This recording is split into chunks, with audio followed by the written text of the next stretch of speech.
Okay, we are back here at Paul Walsh Field. Hello, everybody. It is a cold one. It is cold. We got the hand warmers going and the gloves, and I'm telling you, it's football, so why not? That Pat's hat is going on. I love it. I love it. It will be going on because, yeah, it's cold. We need to keep warm up here. Yeah, we're going to keep moving a little bit, move the feet, the extremities, and keep everything, try to get everything warm here. Good. Weather's definitely going to play a factor in today's game, Evan. Yeah. I don't know if there's going to be much passing involved here, but it's definitely going to play a role in this game. No doubt about it. Well, I'm happy to see you see one of our officials there on the sidelines, and some other, I think, spectators, or actually might have been coaches as well. It's good to see that there are some fans here. There's actually quite a bit more than I even expected. Nobody was here, maybe 10 minutes ago. Right. And you see the bleachers in your shot. Those are the visiting bleachers. So right. Those are the Durfee fans as the captains are meeting here at midfield for the coin toss. But yeah, I mean, fans are coming in, that's for sure. They just had the senior night ceremony. That's where we just bumped back into out of that PSA. And I want to kind of allude to that PSA a little bit. The Vietnam veterans, Bill Damaris, Joe Marshall, Judge Macy, and Dr. Jack Sprague, they all helped us out. You saw them in that footage as well. They asked us to help them promote this replica wall, Vietnam Wall, just like they have in D.C. at the right. National Mall. And it's going to be an 80% scale wall. That's going to be amazing. It is. Again, there was great footage there. They did a great job. And Thank you. Another great thing for the city as well. And they're really doing a great job of that Bicentennial Park area. That's going to look beautiful. I'm looking forward to when that gets completed. Yeah, and I don't think, I don't know how many people realize the massiveness of that wall, in the magnitude of that wall in D.C. I've seen it, and it is huge. So this is going to be really quite a memorial for Bicentennial Park, and so we're very happy to be able to help with that. And it's an ongoing thing, so we'll be covering. I'm sure that when there's a groundbreaking, we'll be there, et cetera, et cetera. So it's going to be a continuing project, and we look forward to continuing to help out. Fall River always, as it said in the PSA, we have a tradition of honoring our veterans, and I think we do a real good job of it here in Fall River. Absolutely, absolutely. New Bedford has won the toss and will take the football on offense for Thanksgiving Day. And you'll see both teams, they shook hands, and now they're going to go and huddle up and get fired up. Maybe try to warm up a little bit. Yeah, absolutely. So Coach Taylor Brown leading the Hilltoppers again, and Mark DeBrito, the head coach for the Whalers. And one of the things that gives me some faith with Durfee here is, for whatever reason, Taylor seems to, I don't know if he noticed something a couple years ago, but man, he seems to pull out all the right plays against New Bedford, at least the last 2 years in those wins. Had real tremendous success at stopping this offense, which is very, very talented on the Whalers side. I mean, True Williams is very good. Latrell Cantu is a former Hilltopper. He's playing for New Bedford. He transferred up this way, and from what we heard, he's a little over 100 yards away from 1,000. Right. So, I mean, this is a good offense for the Whalers. Latrell is a running back. He was a QB for Durfee, but True Williams, the QB for New Bedford, at 6'3", 220. I mean, he's a big kid. I mean, I'm 6'1", and I was looking up at him when I was interviewing him, and we'll hear from him at halftime.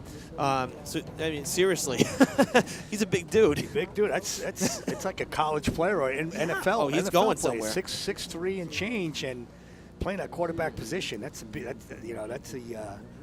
advantage. Yeah. You see everybody standing. Now we invite all to stand. Players' helmets are removed, so we'll take a quick pause for the national anthem. Danilo, Miss New Bedford.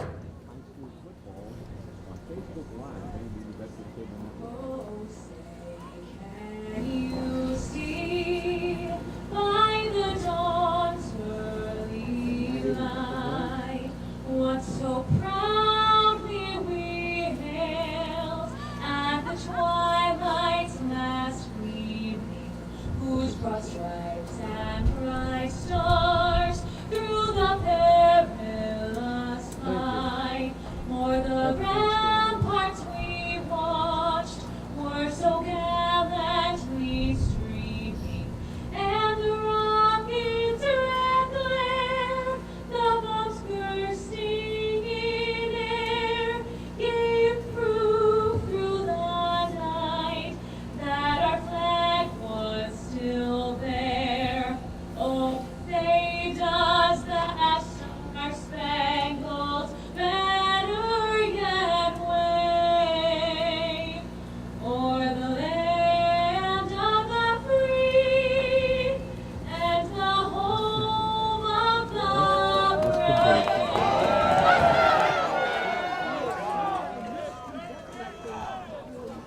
brave. Miss New Bedford with the national anthem. That was fantastic. Did a wonderful job. All right, we are just about ready here on Fred TV to kick off Thanksgiving Day football in 2018, and it's very, very exciting to be live on the road. We don't normally get to be live on the road, and so we're really thrilled to be able to bring you this live coverage on Fred TV and on the web of Durfee versus New Bedford. Based on our sources, this is meeting number 127 in this century-old rivalry. So really exciting, exciting stuff. And I'll tell you, it doesn't matter the weather. I mean, I remember my senior year. We played here. That was fall 2006. And it was a nor'easter, like the rain we had earlier this week. I remember that one. And oh my gosh, it was just awful. 40 degrees, a wind-driven rain. I mean, we're standing there with umbrellas and hoods, and we're just dripping. And you know what? No one left. Everybody showed up, and it was so much fun, even under those conditions. And you know. I respect both ADs, Tom Tarpey and Brad Bussin, for keeping up the tradition and having it played on Thanksgiving and not playing it last night or tomorrow. Yeah, I agree. I agree with you right there. Joseph Johnson taking the ball back, number 6 for New Bedford, right around midfield. So the Whalers will have good field position to get this one started.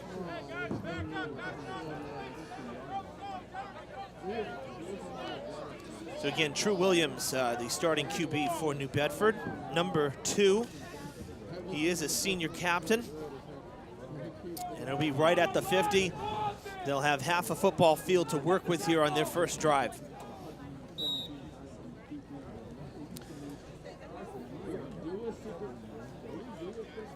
Kind of a short kick there to start the game to allow New Bedford that good field position. Yeah, and the wind is blowing up that direction, so probably tried to keep it low on purpose. True takes a snap. Actually, that was snapped directly to Barron Hilton, number 2.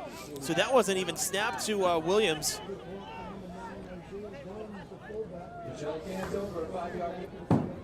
Scratch that, my bad here. So yes, True Williams with the snap, and Hilton was number 5. He's been a playmaker as well for the Whalers. Remember that name from last year, but right now in the backfield, number 26, that is Latrell Cantu. So Williams with the snap here. A low snap, they'll get it back to Cantu. Cantu going up the chute, and he's going to be a yard short of a first down. We're going to bring up a 3rd and 1. Love the, how about the sticks, huh? The down marker on the far side here in New Bedford, digital. No more, that's pretty impressive. Exactly.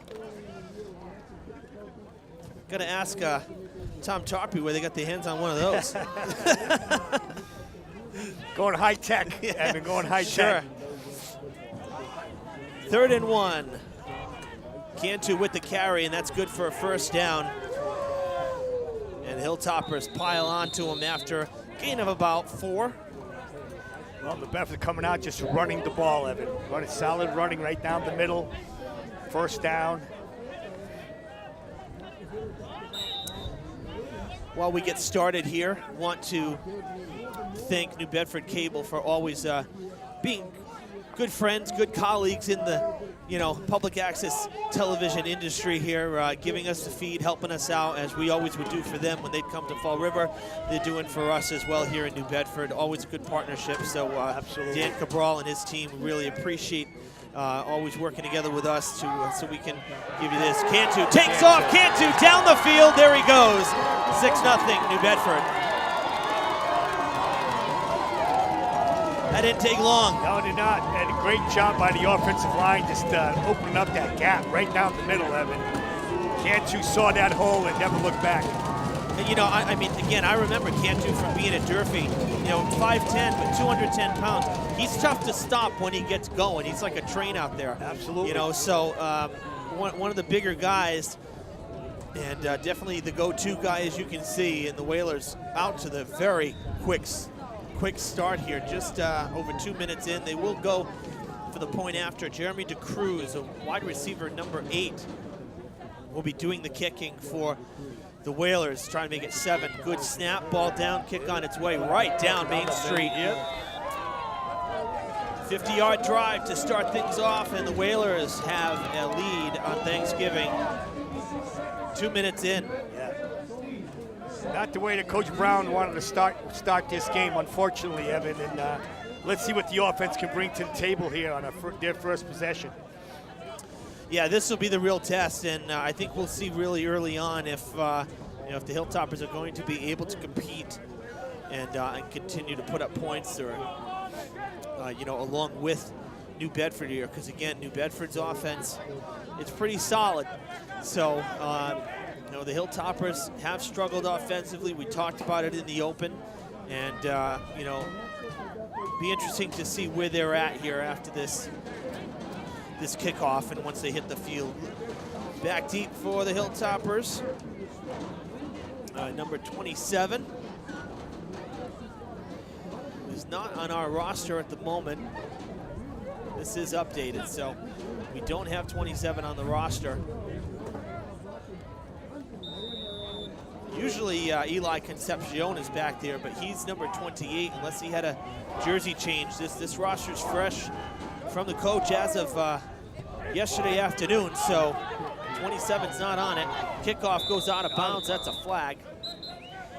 Now, Concepcion's actually was on the far side with the long sleeves on, so he was back there.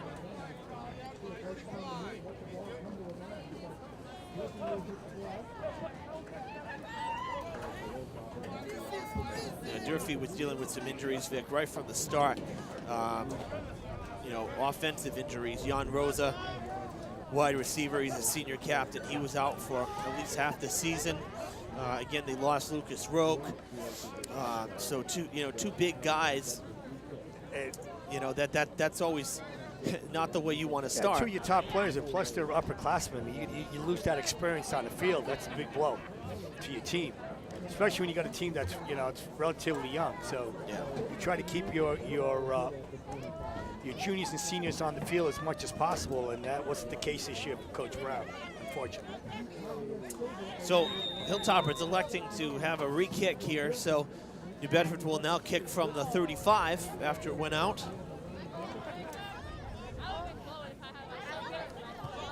Line drive kick floating. Picked up by number 27 of the Hilltoppers, heading into the pocket and diving down, sliding down at the 41-yard line. So a decent field position for Durfee too. That wasn't a bad return, about 15 yards.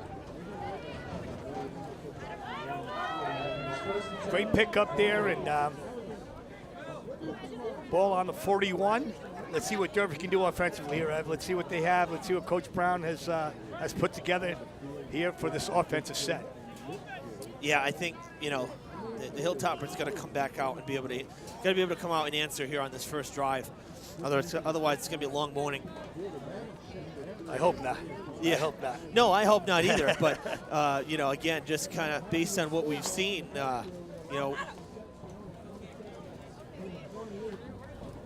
and the official, actually, the ball going to be at the 46. We saw the official come over offsides Offside? before the snap even happened here, before anybody even got to the line. So, a loose ball, and that, I believe, it's going to be a fumble recovery. That was a lateral toss. Lateral toss.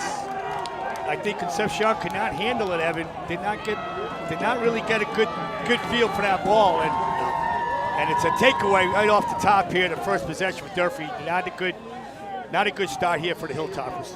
Yeah, man, that's rough. We'll see the replay here, and it's kind of a hard toss, to be honest with you, from Isaiah Thomas. Yeah. But who is a freshman, number 4, starting at QB here. But you know, that the cold ball, the cold hands. This is what I mean. This is why I don't think you're going to see passing the ball much at all.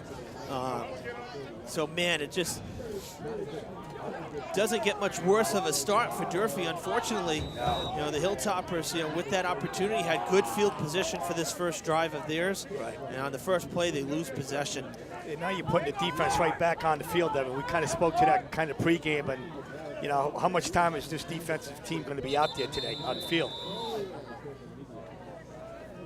And a timeout for the Whalers. And a personnel change here, I believe. We saw one of the players jogging off, so just a 30-second timeout.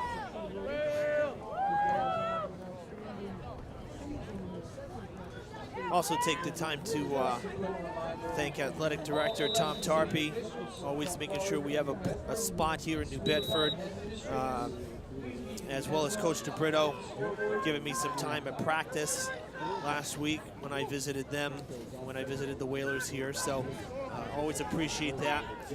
He handed off. That goes to number 5, Baron Hilton. Good run on first down, a gain of 8.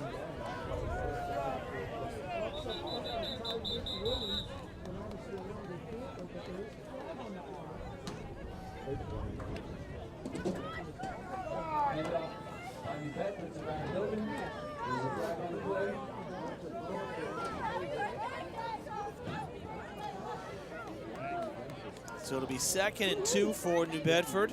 Looked like it was a penalty on New Bedford there, Evan. Didn't see the flag come in. Yeah, I think he's going to bring it back. Yeah, I think you're right. They're coming I don't know back. if it was a hold. Yep, so bringing it back. I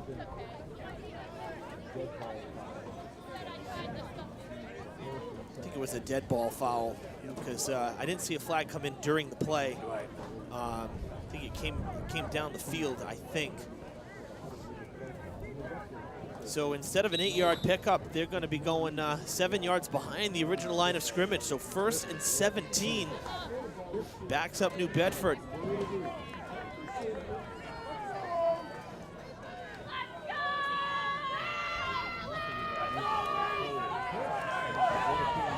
Rolling out is number 10, Shahid Barros. And he takes it around that far side, kind of an end around. Gets about 9 yards on the play. You know, according to the down marker, it's actually 3rd down. I wonder if they lost a down on that penalty.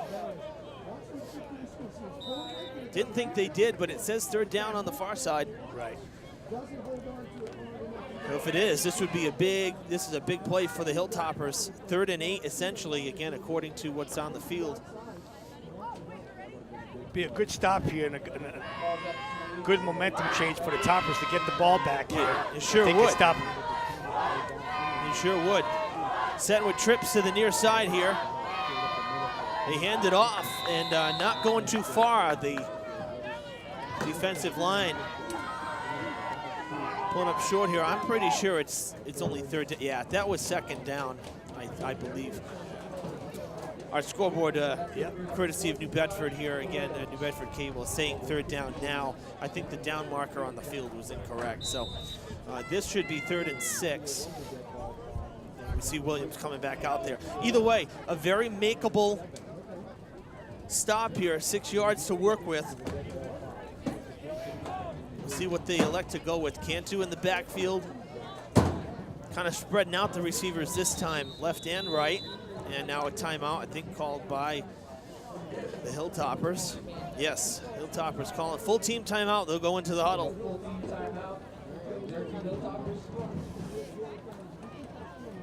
Coach Brown getting the troops together here to see what's going. Didn't like what New Bedford is bringing out with the spread offense of New Bedford. So he's kind of trying to get the defensive team together to see how they can stop New Bedford from getting his first down. Yeah, this is a big play early in the ball game. Yeah, look at the fans. You see the fans all bundled up. I mean, now from what we were told, it seems to be better in the sun, they're saying. I mean, we're not in the sun. No. We're inside with the window open and wind blowing in. You see the box. Yeah. So We're right in there, Evan, somewhere right in that. Somewhere right in there. Little shack. yeah, you know what they say about confined space? I don't know how an igloo can be warm when this is, when it's definitely below freezing in here. All right, Here we third go, down Ev. and a long 6. Third and a long 6. Williams looking to pass. A lot of time going down the field. Swatted away. That is a great play defensively for the Great Hilltoppers. Number 2 for Durfee. Jan Rosa playing deep there, swatting the pass away. There was good pressure, too. Had a 2-man rush coming up on Williams. Great pressure on the quarterback and kind of, pass that ball on a distress. Yeah. Great defensive stop by the Hilltoppers, Evan. Yeah, That's big. Very good. Now the question is New Bedford going for it here? Will they go on? Will You know what? I'm going to tell you what. The guys on the field, the guys on the field had it right. That was fourth down. That was fourth down. It was fourth down. Play whistle dead. I think somebody jumped at the line, I think. Going to have a false start. Yeah, we got to get these the downs in check here Yeah, because so I was a little confused there for a second. trust the field, I guess. Yes, yes. So that was on fourth down, an even bigger stop when you consider right there, because that would have been a first and could have been a touchdown if it was not swatted away. There's a lot of room behind the intended receiver. So 5-yard penalty backs up Durfee on the false start. 1st and 15 from the 22. Not a place where you want to be. That you had these little mistakes that kind of hurt you with field position. Good handoff that time, a clean handoff. Concepcion only getting a couple yards.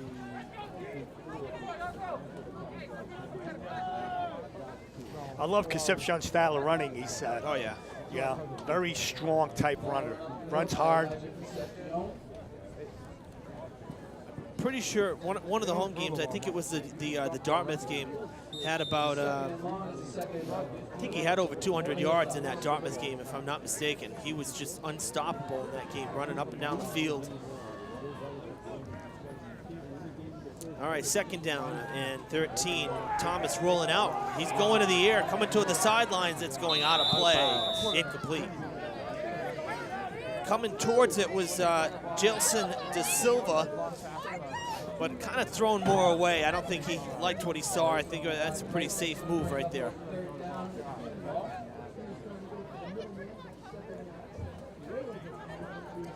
Give the kid credit. The kid Thomas, freshman, coming out here playing against the Bedford Thanksgiving Day. Man, It's a tall order. tall order is right. And again, we credit the fans, both New Bedford and Durfee's fans, coming out here. Decent contingency of fans on both sides. Yes. To support their teams. Thomas with the handoff, Nice. fake the throw. That was great. Concepcion Wow, look at that. has some He's room. going. Eli down the field for the first down, out of play. A flag comes in as well, I think. I saw something get thrown is it up. a late hit? Might be. It looked like he was out of bounds. He went out on his own, and then there was contact. Yes. I'm sure New Bedford, we may have a replay, but I think that could be a personal foul. A late hit there. You see how, sometimes they'll call it unnecessary roughness. It depends on what they see. So let's see our official.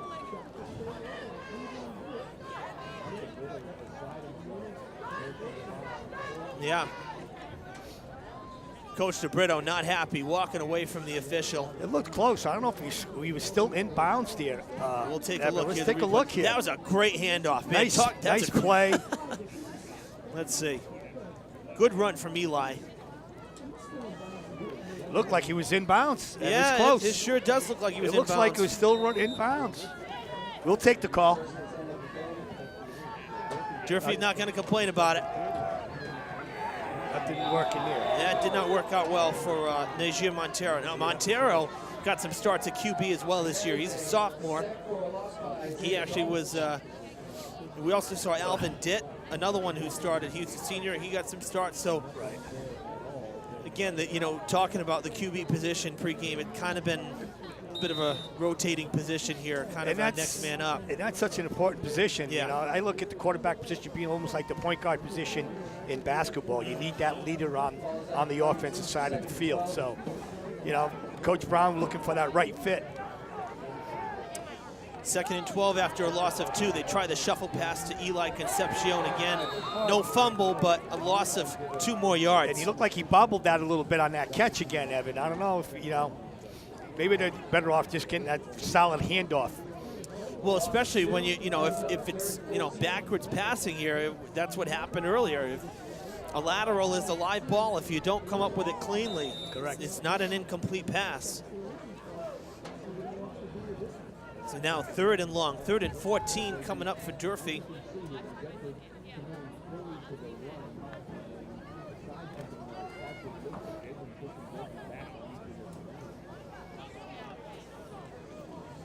Gonna spread the field a bit. Yep. Kind of have to. I mean, I think everybody in the, if you don't do that, you're getting the run. So at least try to, try something. Pressure coming. That was, the arm was batted. Yes, absolutely. Coming in hot and heavy was Isaiah Gomes. Yeah, and unblocked too, Evan. There was no one there to kind of block him. He came in and went right at Thomas and got a hand on that ball. Luckily it wasn't intercepted. Yeah, because you know what? The ball was coming out of his hand pretty good. He kind of wound up to fire deep, and there were receivers going down the field. He just got rid of it just a tick too late. Yep. So now the Hilltoppers will have to give the ball back. Can't go for it at this part of the field. Absolutely not. So gonna punt it. It's a good snap. It's a pretty good punt. Pretty good punt, yeah. Yes. And they do play it. Taken down and just inside the 20. Going down is a Shahid Barros. Great job by Durfee there. Great kick. And now, allowing New Bedford not very good field position to start off this possession. Yeah, now it's about defense. They did well on that last sequence, stopping the Whalers on 4th down. Got to kind of build on that. A couple decent plays on offense. Again, got to kind of. we got the WSAR guys next to us. Cliff Ponte, Nick Fryer coming in, taking our heat. Yeah, I can tell you the. Not much of it though. The baseboards and the space heater up here. That's a great tackle. Really not doing too much. I know. We're trying, but it's not doing much, despite our best efforts to. I almost wore boots. I should have worn boots, because who's going to see my shoes up here in the press box? The boots would have probably been a little warmer. Got a great hit by Baboa on that great tackle. Took him down. It's hard-nosed football right there. Oh, yeah. So that was a short gain, about 4 yards, so it's going to be 2nd and 6.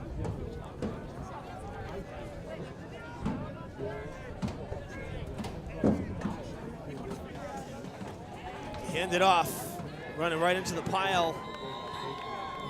Another gain, maybe 2 yards or so, 3 yards. So going to bring up 3rd and short.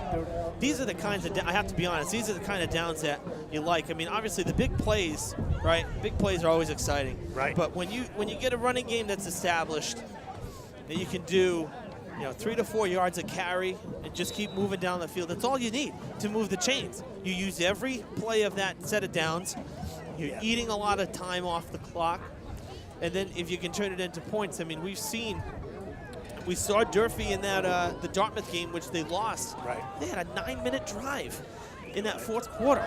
And that running game just wears down your defense. Sure. And it wears it down and wears it down. Going to be a 1st down for the Whalers. They went back to the ground game.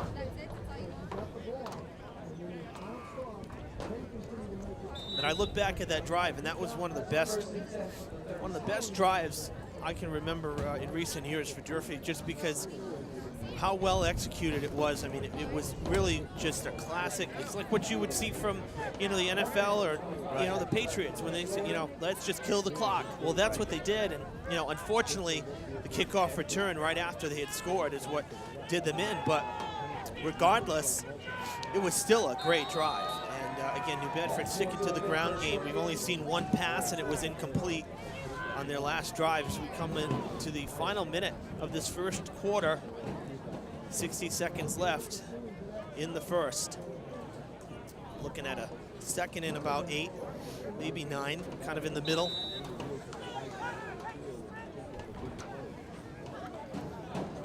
Bedford just being consistent with that running game, running it right down your throat,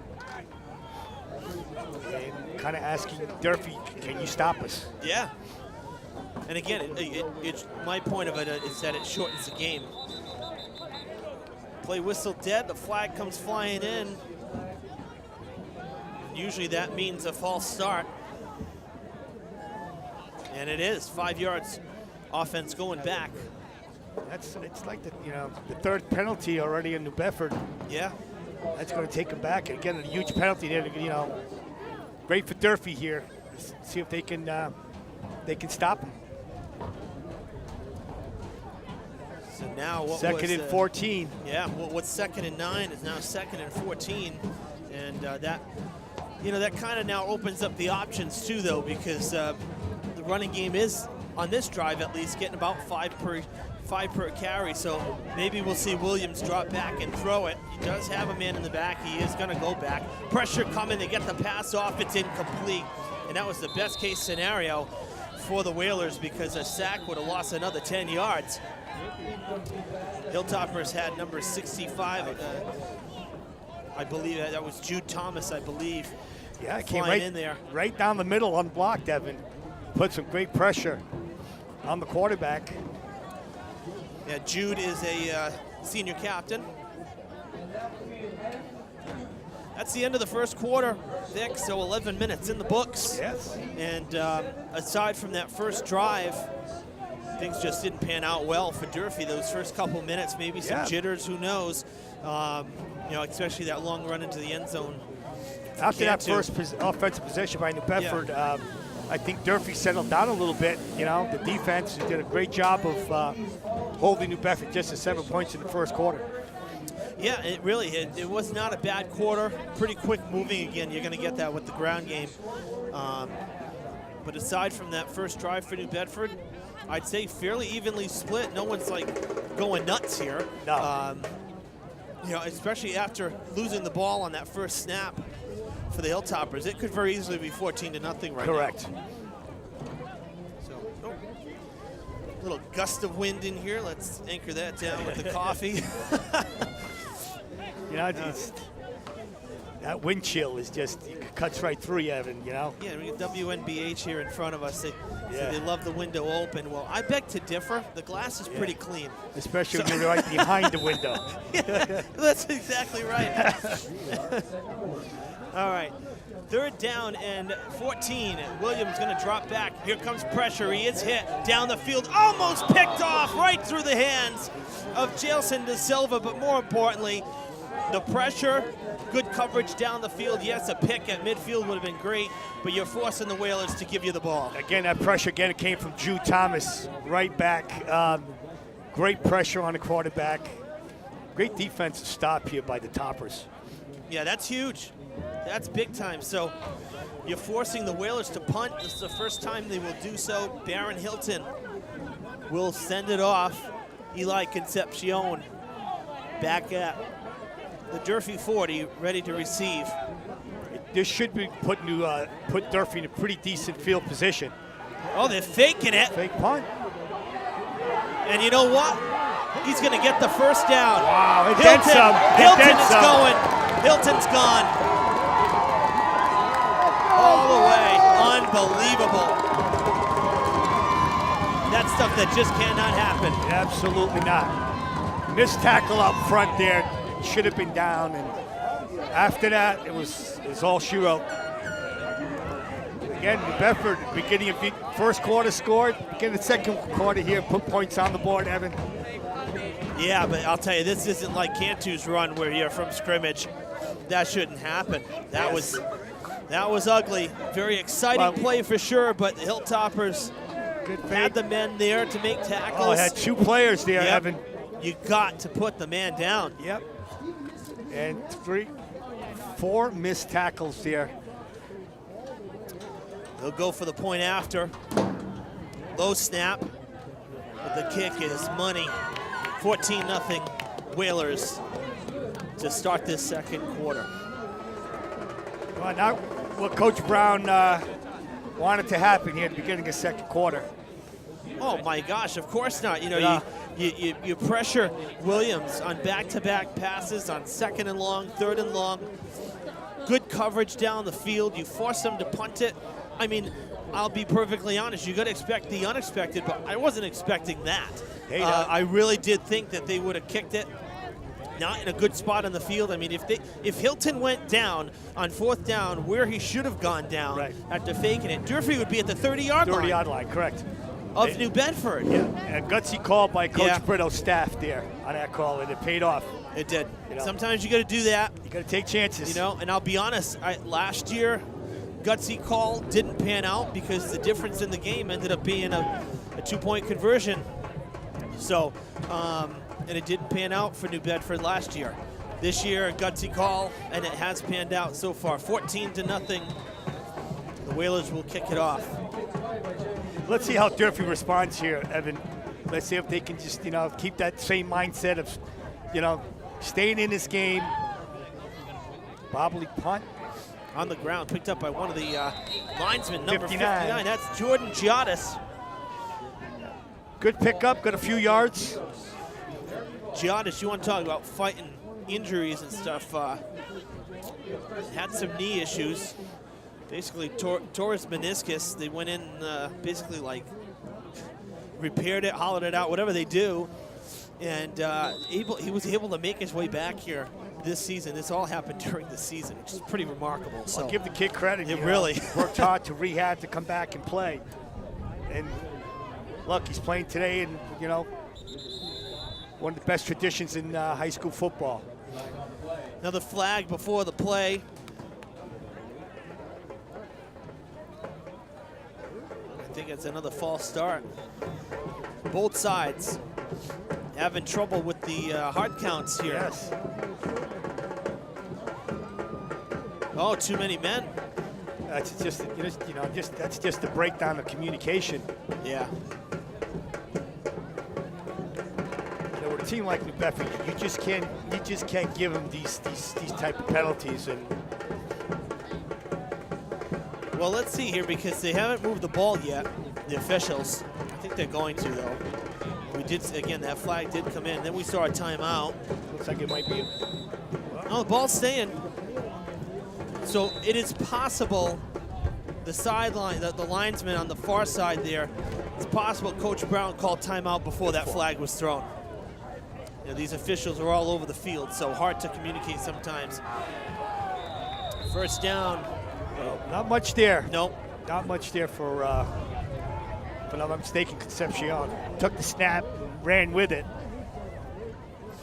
Yeah, now Durfee trying to get a little creative. Actually going lost for the yard, Wildcat. 2nd and 11.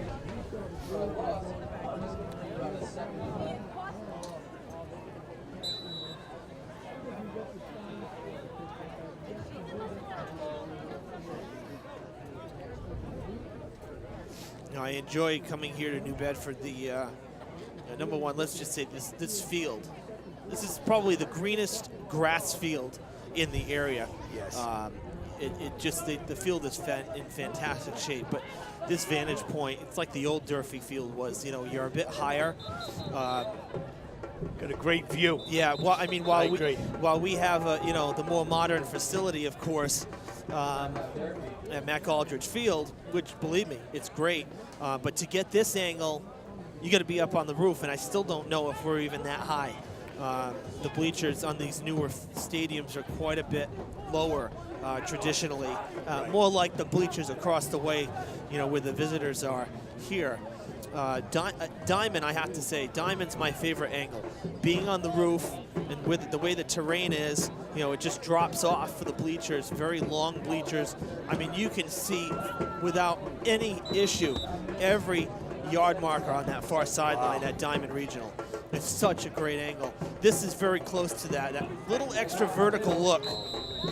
Good dive forward there from Isaiah Thomas, the QB, to get a couple extra yards. But really, you need almost, there's a fine line between being like almost straight on ground level versus too high where you're looking straight down. Right. You know, this is one This of, is perfect. This is really right there. Like I said to Athletic Director Tom Tarpey, now if you could just get the baseboards to work for when it's cold, this would doubt be a about great it. press It box. would be. Or some hot coffee here, you know, for Yeah, I for know. the working folk. I thought you know? I thought styrofoam You got cups iced was- coffee now. Yeah, I thought they were supposed to be insulated, but evidently not when it's sub-zero. 39 here, Ev. They little hand it trickery off. play. Yeah, Jan Rosa Rosie. going end around, stiff arms. Oh, might what be a short. great tackle by I think Joseph Johnson on that far side. Oh, and Some this, commotion here. Yeah, Got some flags flying. yeah, this is not. This is not good. Nope. Not good at all. Not good. And I think, honestly, to me, that's 9 weeks of frustration for Yeah, Durfee. could be. Spilling out right there. Let's see what the flag I'm is. not blaming Durfee yeah. because we didn't get a good look. Yeah. It was a hard tackle. Yeah. Hoping we'll get a replay. Bunch of flags. Here's the replay now. Here we So go. you see Rosa rolling out.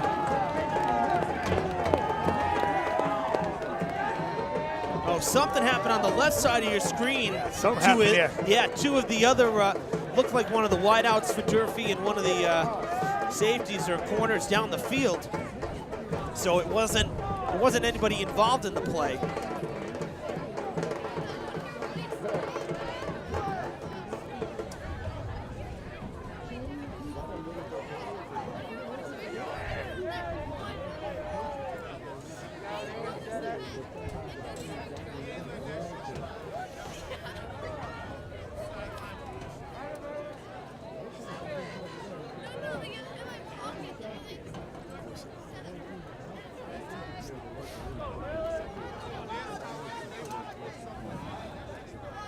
As you can see on the field, to our left, we got both ADs, Brad Buston and Tom Tarpey, kind of discussing things and what's going on in that sideline. Yeah, absolutely. And you know what? And credit to them as well to be down on the field right away. You know, Brad doesn't tolerate anything. Neither did you when you were doing that. Neither does Yeah, Tom 'cause Tarpey. you wanna come I mean, out here this and- is, yeah, You want to come out and play and be sportsmanlike. You know, you got to play hard, yeah. but you got to play within the rules of the game. No dirty stuff. No, of course. Yeah. And I mean, this is the biggest stage of the year for these guys. You know, everybody's watching. Right. This is not the time to, you know, to act that way. Right. And it was, again, hard to tell who initiated it. I mean, they're playing hard-nosed football, but you gotta play within yourselves as well. I want to see what the verdict is and what the call is. Yeah, I mean, I'm just hoping, honestly, for both sides, I'm just hoping that no one gets tossed out of the game. That's correct. You know, because that would be detrimental to either side. We don't want to see that. Well, it looks like someone might be, one of the Durfee players looks like might be ejected from this game.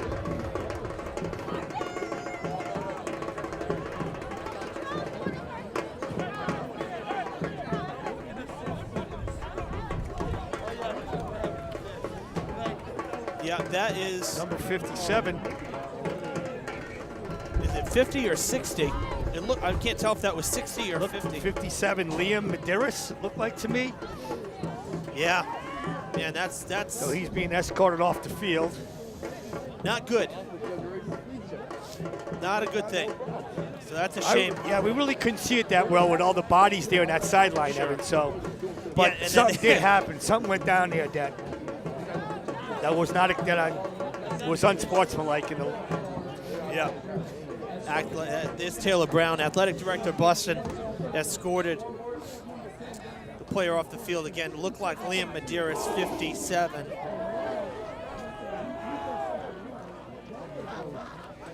the fives and the sixes blend so much. Yes, So much. yeah. It's so hard to see.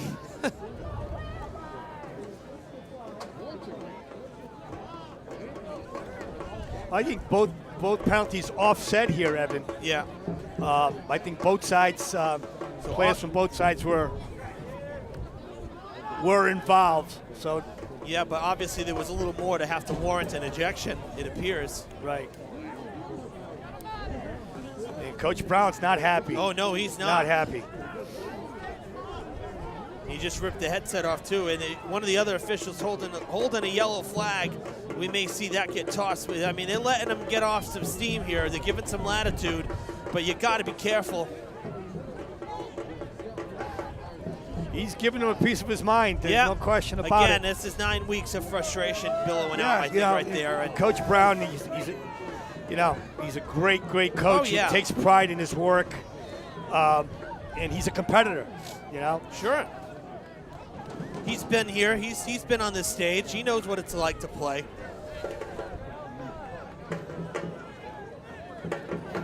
So a little delay here. Hopefully we can get back to some football. He's still barking. Yeah. I just hope he doesn't get a flag. I know. Well, maybe this will fire up the Hilltoppers here. Let's see what they can do.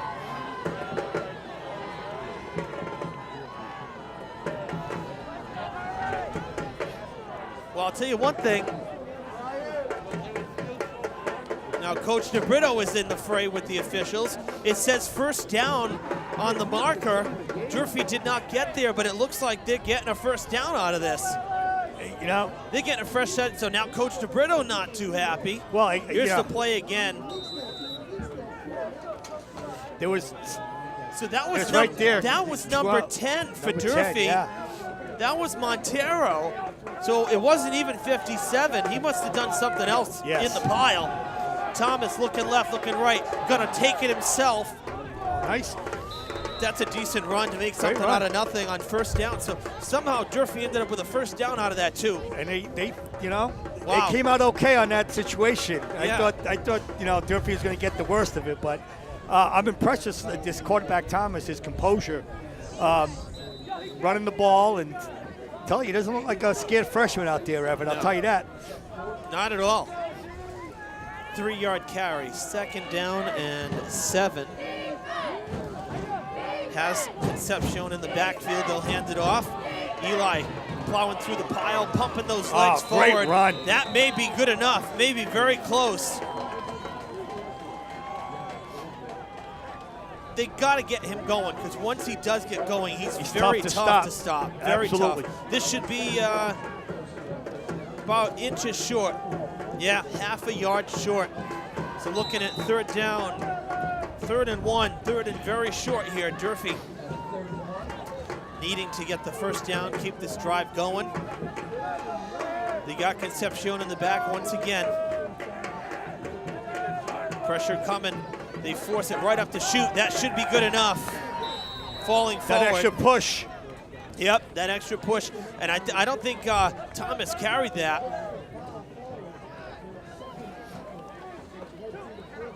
Thomas is not the biggest guy out there. I think that might have been Rosa.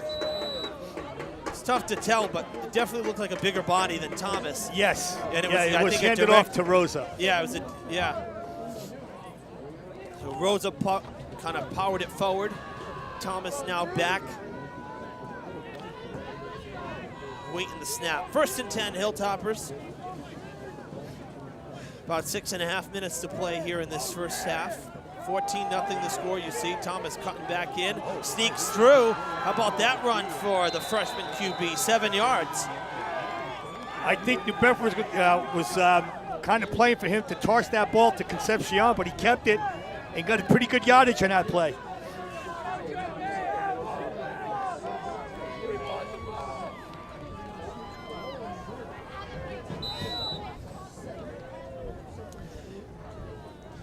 Yeah, so 7-yard carry on first down. It's going to be 2nd and 3. Great job. It does a good job of holding on to that ball for a little guy.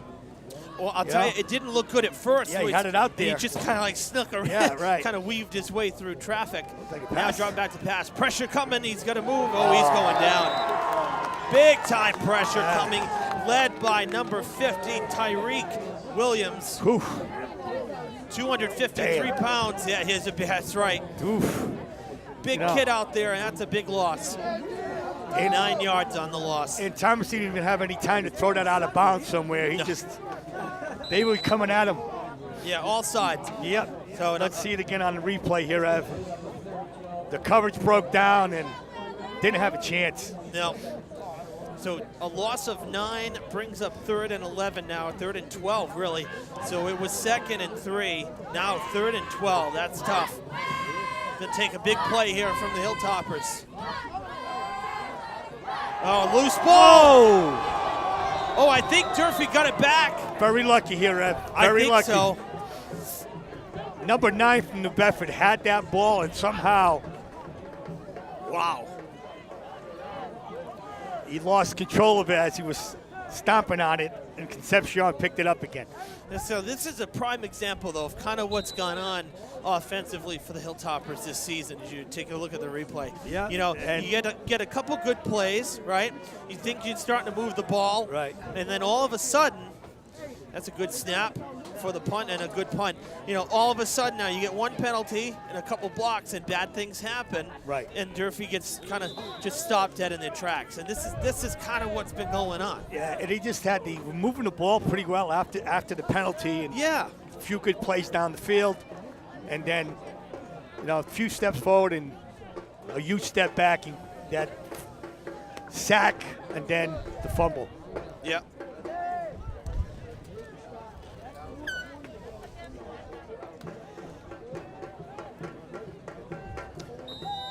So the Whalers, with 4:21 to play in the half, will take over after the punt, which was a good one, mind you. 1st and 10 from their 24. Williams going deep. Oh, he's got coming him. down. Oh, he's got his man as well. Oh, overshot him. Looking for Alvario, Joey Alvario, the intended He receiver. had him. He was. He sure did. That would have been the kill shot he right just there. overthrew it, Ev. Overthrew it.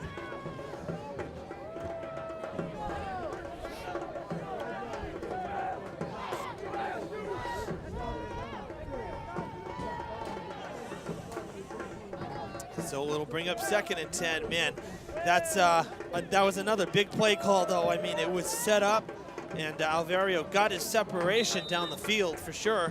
They're going to spread it out again. I think the wind got a hold of that one, Evan. Took that a little too far. Oh, loose ball. ball. On the handoff. No pile on it.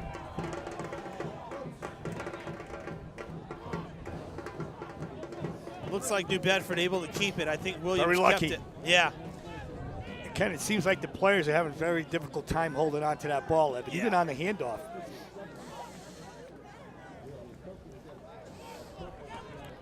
Oh, cold hands, cold temperatures, very, very hard to grip the ball.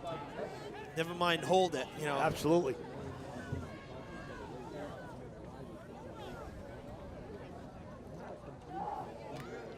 Go 3rd and 10 here, Evan. 3rd and 10. Yeah, actually a little more. Looking at 3rd and 13 after the loss because of that fumble. So big spot, another big chance for the Hilltoppers defense here. This would be a good stop if they can get it. Williams connects, but the defense is there. Jan Rosa puts him down. He's going to be short. Going to be short by about a yard. Shahid Barrows did make the catch, did turn his body, but he didn't get there. Now with 3 minutes less than in the half, you're looking at 4th and 1. I wonder if they'll go for Will it. they go for it? Will Coach Berto again make the I think they will, and yeah, Williams going out there. Honestly, I'm not surprised either. So 4th and 1. Tell you, Coach Berto making some gutsy calls here. You know, the fake punt. 4-1 here. Yeah, Let's see if the Durfee defense can step it up, Evan. quick pass. Oh, beautiful play. You want to talk about designing a play That Jeremy DeCruz got there for the first. Yes, he did. Wow. Everybody thought it was the handoff. That Well-designed play. That play reminds me of the game-tying two-point conversion for the Pats in the Super Bowl against the Falcons. Remember they had Dola, right? Yeah. They had him come forward. He came up the line just to get behind Edelman, just enough. And then Brady got the quick pass to him. That was almost the same type of thing. Durfee was playing that run. Yeah, they were. Yeah, they were playing the run defensively. So first down and 10. Fresh set of downs for Williams and the Whalers. They'll run it on first.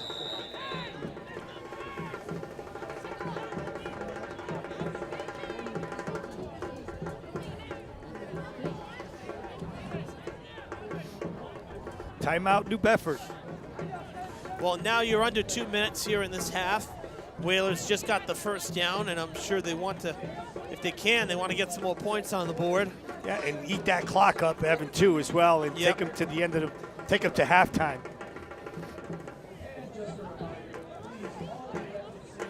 Of course, we invite you to stay with us for halftime here as Vic and I will recap this first half. We're going to hear from one of the Durfee players as well as one of the New Bedford players. And we have some highlights from Diamond's Thanksgiving Eve game from last night against the New Bedford Vogue Bears. So kind of a stacked halftime here. So we'll run down all that stuff for you. We hope you'll stick around during the break, during the halftime.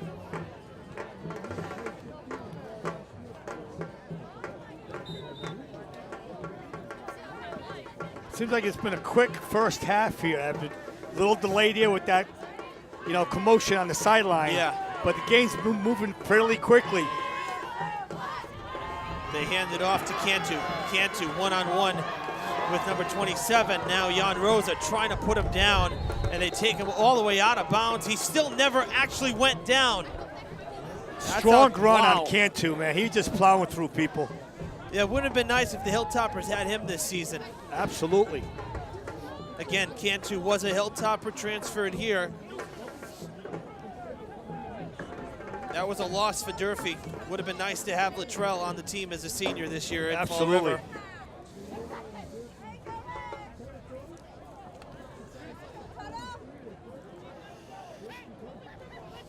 More importantly for New Bedford as well, with that going out of play, it stopped the clock. They didn't have to burn a timeout. Buck 44 on the scoreboard.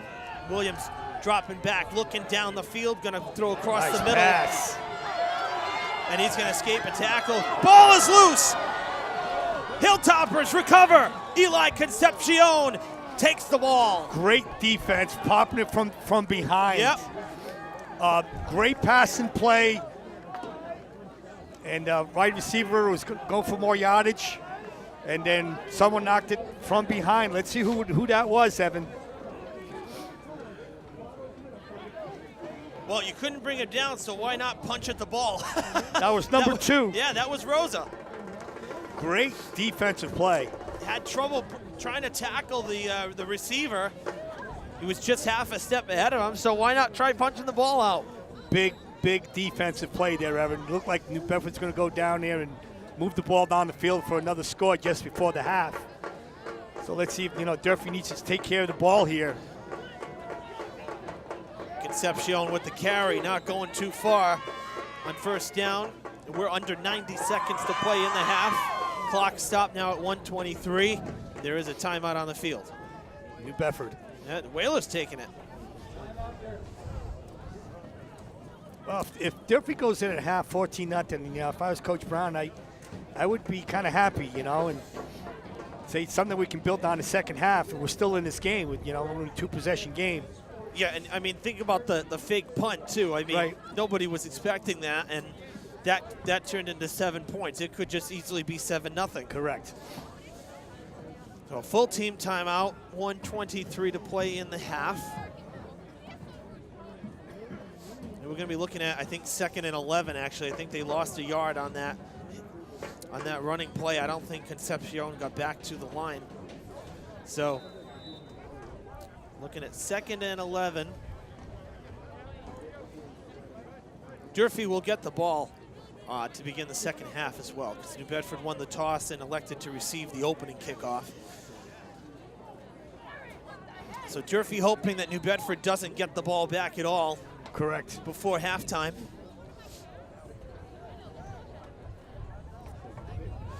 Trips on the far side, like in a bundle off to the left, off camera, in fact.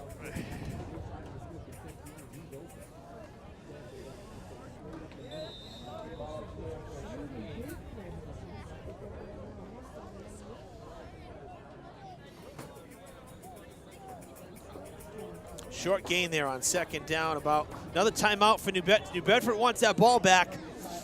They're looking at a 3rd and 9 defensively here against Durfee's offense, and they're calling timeout. Another full team timeout. They want a chance with the ball again. I agree. If the defense stops Durfee, I think New Bedford will come out with some decent field position.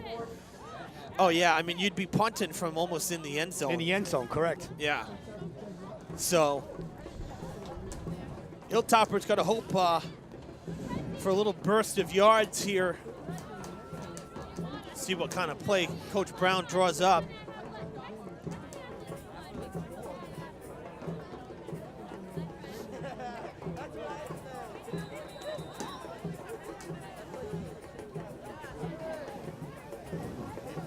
Like you were saying earlier, Ev, it's a decent crowd out here today. Even though, you know, very cold out there, both schools, you know, supporting their teams pretty well today. Yeah, and you know, people still coming in. Yeah. Despite it being halftime. 3rd and 9. Thomas awaiting the snap. Oh, they caught him offsides. The flag comes in. I think that's offside. I don't know. The play is dead, though. Usually that signals a false start. But I saw movement So from moving the on the right here on the yeah, I saw movement from the New Bedford's Whalers side. defensive line, correct. To me, this should be an offsides, a neutral zone infraction.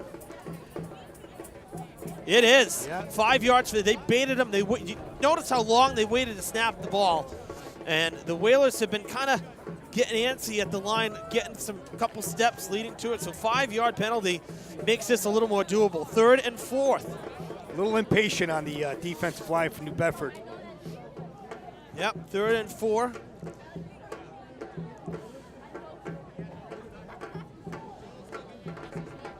Quick handoff, diving forward, not going to get it.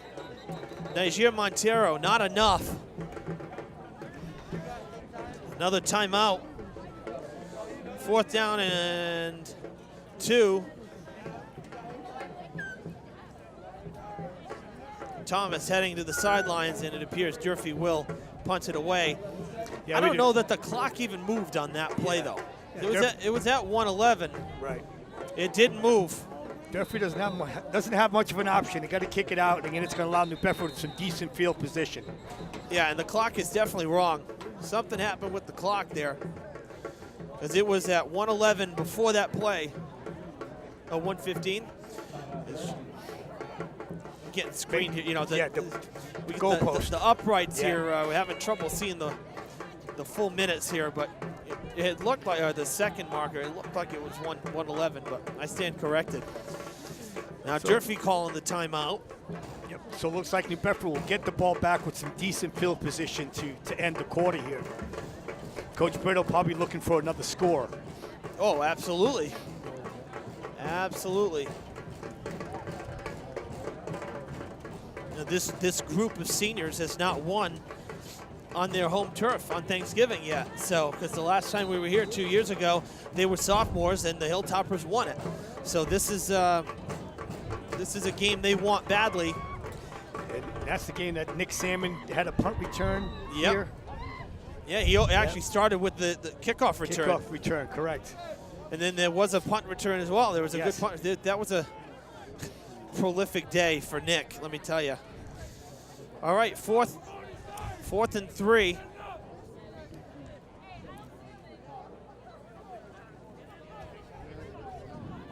Holding it as long as they can.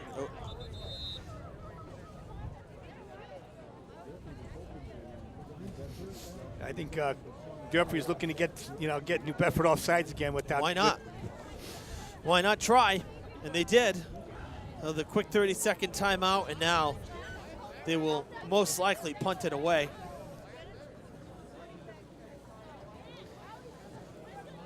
Been an eternity to get this play off. Yes, it has. My gosh. The last few possessions, timeout here, timeout there. And Yeah. I guess it wasn't a 30-second either because the Whalers went into the full huddle.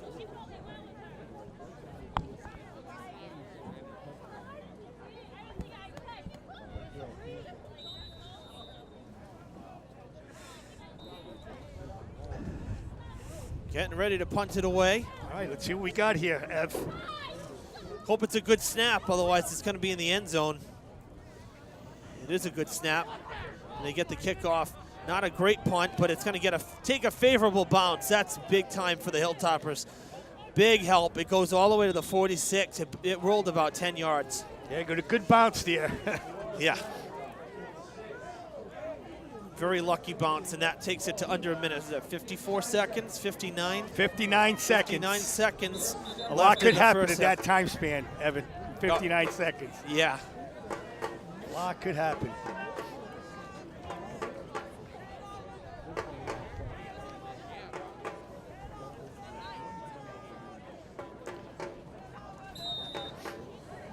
Here we go. And honestly, I would expect to see Williams trying to go down the field. He's taking a few deep shots. And the way Cantu's been running, Yeah. fake handoff, you're right. Looking down. Williams lets it fly to the end zone. He overshot him again. That was Alverio again. He had to step on the defensive player, but again, it's just overthrown. Yep. And you know, and the wind isn't they're not playing with the wind right now. The wind is blowing, kind of swirling, so I don't think that one got caught up in the jet stream. I think he just overthrew it. The kid Williams though has a hell of an arm, though. I'll give him that. He sure Wow. does. Yeah, he's going places. Perfect spirals, and he's got a great arm. Yeah, 50 seconds left here. I would expect them Second and 10. to try again. I mean, they don't have anything to lose. 14-0 the score. I would expect another deep ball. Plenty of time. Oh, now it's collapsing in, and Williams is going to get the sack here. He's gone down, a loss of 6. Big play from the linesman for the Hilltoppers. And that keeps the clock moving. No timeout yet.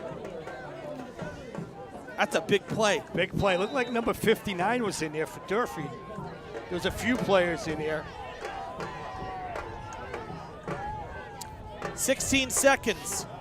Clock rolling. Williams lost it. Down the backside. Nobody home. Incomplete at 9 seconds. Brings up 4th and 16.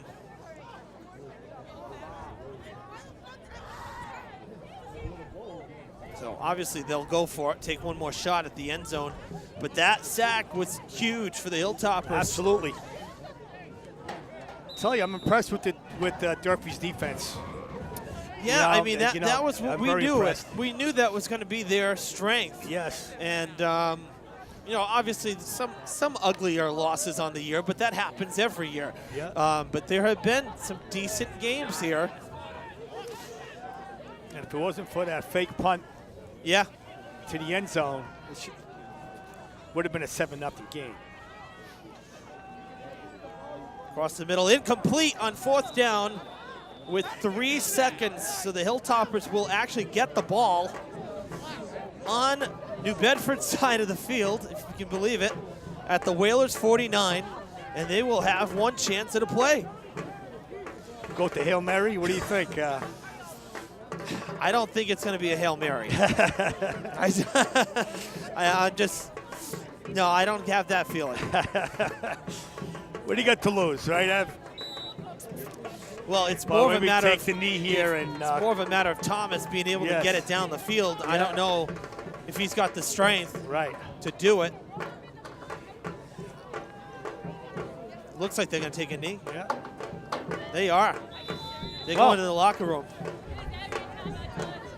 That's it for the first half on Thanksgiving morning.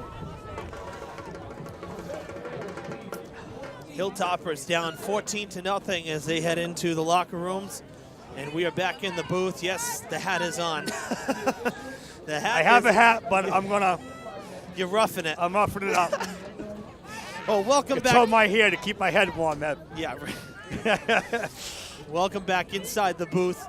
Evan Massoud, Vic Pereira with you on Thanksgiving. You've just seen 22 minutes of football. And again, aside from, a couple big plays, it has been a very competitive game. It has. I give credit, like I said earlier, the defense came to play.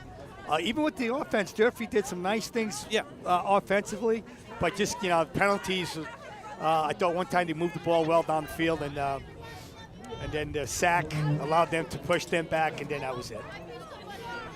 Well, we knew it would always be a good game, even if the score is not, how Durfee would like it to be. Again, you mentioned the fake punt. It really could be 7-0 here right now. That was a play that surprised everybody. Even the press box, we kind of all went off like, whoa, what's going on? So even in that play, we had about 3 or 4 missed tackles, which we could have stopped them. Exactly. And if you stop them, you got the ball on New Bedford side of the field. Exactly. So, it always comes down to a couple little plays, it seems. And, this one could even be tied right now, seriously. So, but after 22 minutes, the Hilltoppers, basically, the story here is that the offense still having trouble, though, getting to the end zone. Right. So, all right, when we actually have one of our alumni. Zach, come on over here. We have one of our alums, another athlete, former absolutely. athlete. Zach, happy Thanksgiving, buddy. Good to have you here. Happy Thanksgiving, Evan. to Happy see ya. Thanksgiving, Mr. Ferrer. How you guys nice doing? to see you, buddy. You too. Yeah, we'll have you guys just scoot down this way a bit so we get you all on the You got camera it. here. But, Zach did a bunch of games with me last year as a senior, and so glad he could come up here and join us during halftime. So, you enjoying school? I'm enjoying it. Yeah, it's Yeah. nice. Yeah. Where are you going to school, Zach? UMass Dartmouth. Nice. Yeah, Very playing nice. baseball. Yeah, Zach, when I was the AD, was a freshman. a hell of an athlete, great kid as well. It's good to Thank see you, him. Mr. Ferreira. Yeah, so, Zach, what's your take right now? Were you on the sideline over there when they had that kind of skirmish going Yeah, I on? was over there on Durfee's sideline when all that went down. It was hectic. It was It hectic. was crazy, just loud noise. It was hectic. Yeah. You didn't get involved in it, Zach. No, You no, no, didn't- not this game. Not this game. Getting too old for that. Well, the fans seem to be into it, though, Zach. I mean, what's the vibe over there on the visitors' sideline? Over on Durfee's sideline, everybody seems to be very into it. Loud, getting into it like they always do. Like Durfee Hilltoppers always are. Yeah. Yeah, Vic and I were just saying, kind of recapping again, 14-0 the score. Whalers leading right now. But, if that punt, those tackles that were missed, you stop them on 4th down in New Bedford territory, we could be tied right now very easily. Yeah, it's the turnovers really and just not playing well, I mean, not that they're playing bad, but just little things that they could fix. They could very well be tied right now. And that's kind of what, Vic, I mean, you've been in the situations. That's what's going on in the locker room right now, right? I think Coach Brown's going to go in there, positively saying, no, we're only down 14. We could be playing better. We're not afraid of New Bedford. It's showing that right now on the field.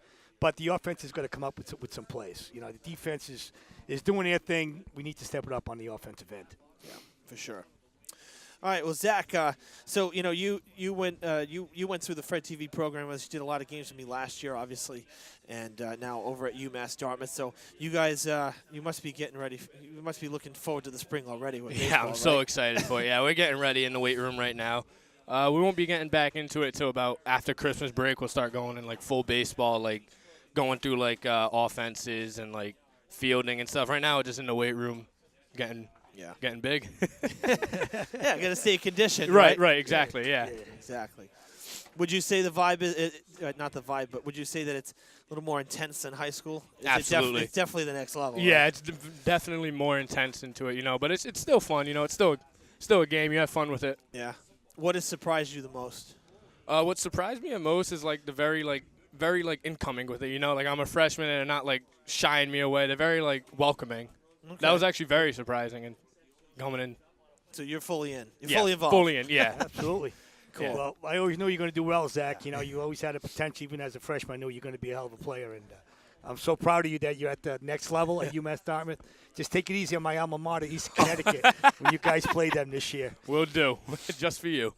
Don't beat them, though, but you can go 4 for 4 with a few hits and that type of thing. But That's great. That's great. Zach, hey, thanks for coming on No with problem. us, okay? Thank you, Evan. We appreciate Zach, it. thank you, Happy Mr. Ferris. Thanksgiving. see you, my friend. you. Happy Thanksgiving, you Happy and your family. Thanksgiving, Evan. Yeah. Happy Thanksgiving, Mr. P. And You too. happy Thanksgiving to everybody watching. Yep. From mine to yours. All right, Zach, we'll catch up with you soon. We'll get you to some basketball as well, all right? Zach Souza, former Hilltopper, baseball star for Durfee here, and again, a Fred TV student. Did some great things with me last year, so great to see Zach again. Vic, getting to catch up with a former player. Well, I caught up with some of the current players, as I mentioned earlier. One of Durfee's players, one of New Bedford's players, and they talked about how they kind of understand, it's a big game, but it's also starting to hit them that it's kind of bittersweet being that this is the last time they'll be on the football field. So let's hear from some of the players right now, and then we'll be right back. Our younger players, they stepped up in a big way because with our seniors, with the injuries, everything that's happening right now, they just stepped up and they're ready to take the task this Thursday. My 4 years playing is the best year I've had yet. I mean, we've gone through struggles, but it's part of adversity. We got to step up.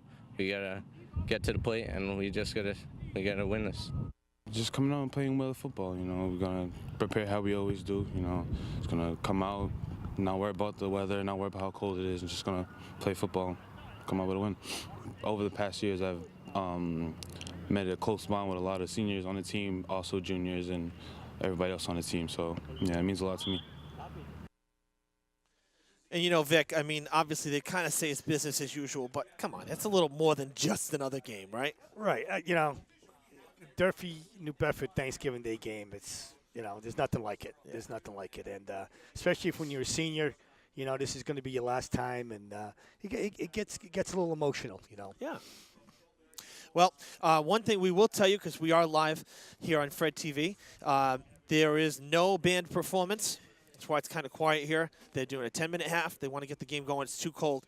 So we're going to keep moving here in the halftime show. Mentioned that Diamond played last night. Due to the cold, they rescheduled to last night. Let me tell you, with no sun and, under the lights, it was pretty darn cold at Right. Diamond last night as well. New Bedford Vogue Bears, led by a former Durfee coach, Justin Cruz. He was an assistant for Coach Brown last few years. He took over the Bears football program this year. So the Bears came to Fall River to face the Bengals with longtime Durfee head coach Steve Winarski. So here's some highlights from last night's action. Not a sight we see very often on Thanksgiving week. Snow flying into the stadium as a passing squall dropped a few pregame flakes on the field. Bengals missing 4 starters tonight, including quarterback O'Shawn Brooks, so they'll have to do it the hard way against the Bears. We'll pick it up in the second quarter, a scoreless game. New Bedford Vogue driving at the Bengals 46, looking for points. 1st and 10, freshman QB Cam Lynch lets it fly, connects with Colby Street to break the ice. 6-0 Bears, and it would stay that way until the third. We'll jump ahead. 2nd and 17 for New Bedford Vogue. In the red zone, Lynch drops back, fires to the end zone for the TD. The 17-yard pass reeled in by Miles Silva. A great catch to make it 12-0. The Bengals with a much-needed answer on their next drive. 3rd and goal from the 9. Eric Pascal fakes the handoff, escapes the rush, and scampers to the corner for 6 points. That makes it 12-6. They would go for the point after. A high snap initially botched the play, but Pascal saw a man, put it up, and converted for 2 points. That makes it 12-8. But unfortunately, that's as close as the home team would get in this one. The Bears capped off a win with a clock-eating, touchdown-scoring fourth-quarter drive. New Bedford Vogue takes the win on Thanksgiving Eve, 19-8 over Diamond. So a lot of fun over at the Harrington Athletic Complex, and very proud. We're very happy with the scheduling change because we've never been able to bring our viewers Diamond's Thanksgiving Day game because it always happens simultaneously here Right. with this legendary century-old rivalry game. So really proud that we were able to get you guys That's great. at home coverage of that one. And those are just highlights. That game will be running starting next week on Fred TV in its entirety as well. Excellent. It's great to see that game had 2 head coaches has ties to our football program here at Durfee. So it's good to see Coach Winowski does a great job at Diamond, and Coach Cruz, who was a great assistant under Taylor Brown, took over the reins at New Bedford Vogue. So Yeah, when I went down to the field to see Coach Cruz, the squall was just coming through. I got down to the field, and you would think it was in the middle of a blizzard. I mean, it was just unbelievable. I mean, he's talking to me, and he's got the eyes shut, and he's like just trying to get the words out. So I'm like, here, let me screen you, Coach, so you can talk to. Seriously, It was unbelievable. And then literally 10 minutes, gone. It was nothing left. It was just wind. So players should be coming back out on the field any moment. We're going to take just a quick break here before they do. But before we do that, we want to remind everybody to join us Saturday, December 1st, for the 34th Annual Children's Holiday Parade. Fall River Government Television, always your home for the parades here in Fall River, our sister station, Channel 18, and we will be live from outside Government Center. Kickoff is at 1 p.m. from Kennedy Park. Organizers from Recreation Department tell us that there will be Clydesdale horses, bands, of course, plenty of floats, and the giant balloons, which is fantastic. Brad Bussin just coming up here to the booth. Come on up here, Brad, when you get a sec. There's going to be thousands of spectators for the parade, and, of course, my colleague Pamela Martin will have it live. We'll be reporting live for the parade. So we'll be live next Saturday, December 1st, from Main Street for the annual Children's Parade. That's the big one every year. Always a lot of fun. the CD Rec does a great job organizing that parade, each and every year.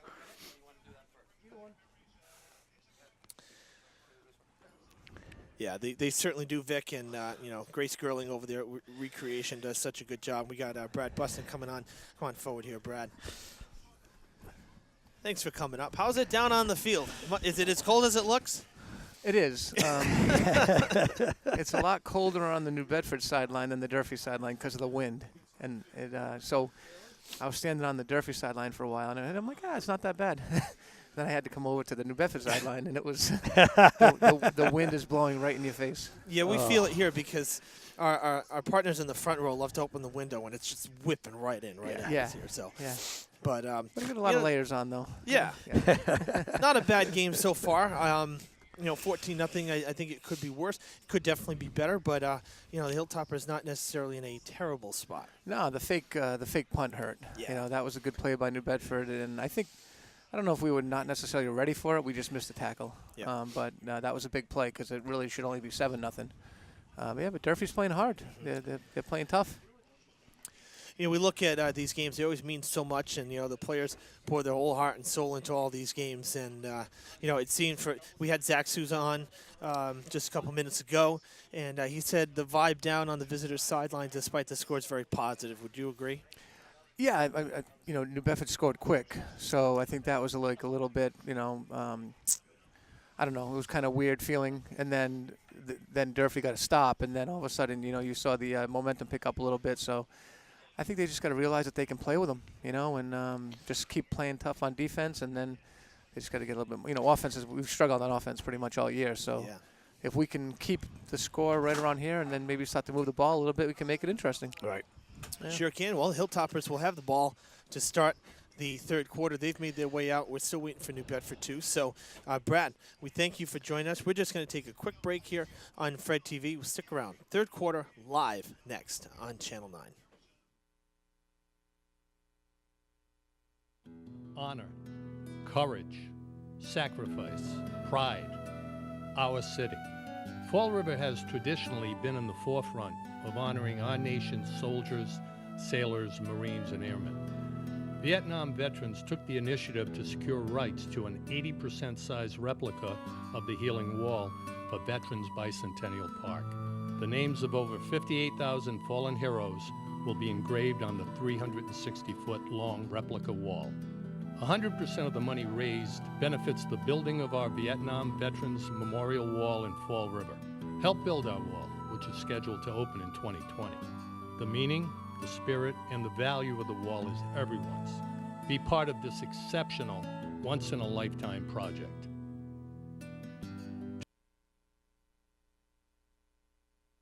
The Whalers, baby!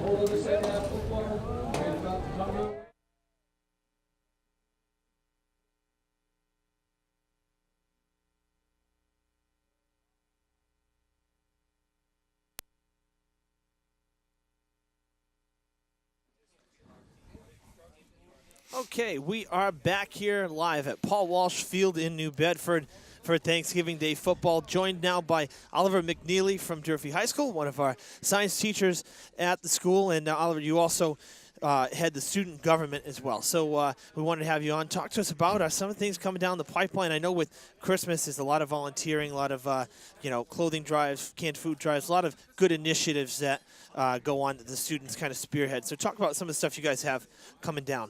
Yeah, so today we actually partnered with New Bedford High School Student Government to have a can drive right outside the ticket booth, and so people could bring a can instead of paying admission. And so we got 4 huge boxes full of canned goods that we're going to give to a local food pantry.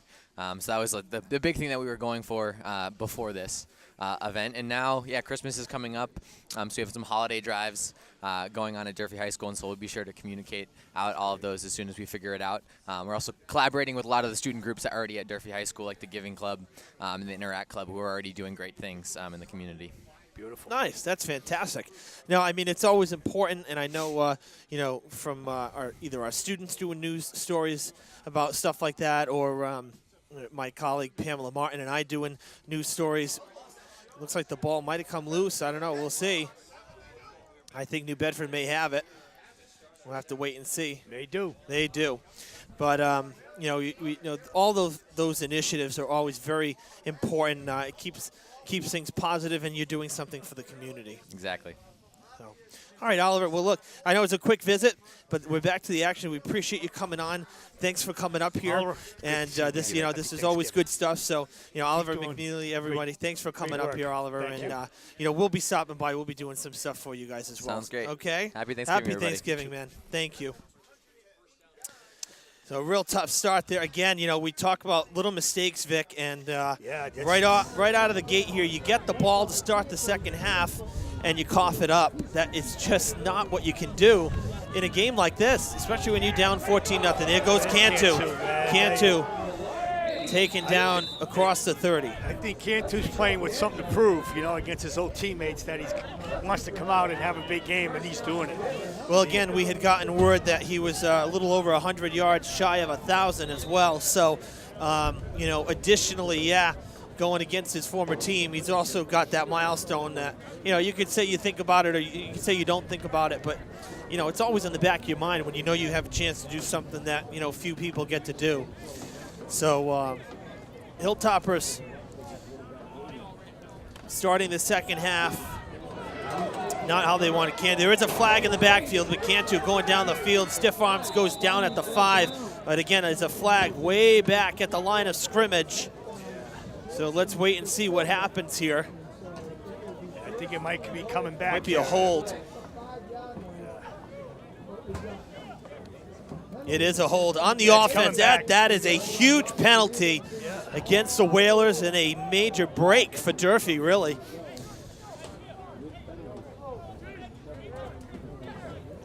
So those are spot fouls, 10 yards from the spot. And that was just after the line of scrimmage had happened because the flag came in pretty quickly. See it again. So it's going to end up being, actually, I think right at the line. So you're looking at 1st and 20. That is a major blow for the Whalers. Backing up all the way to the 38, 37. Handed off to Cantu, going to the far side. Escapes a couple tackles. Concepcion trips him up. Rosa forces him out of play.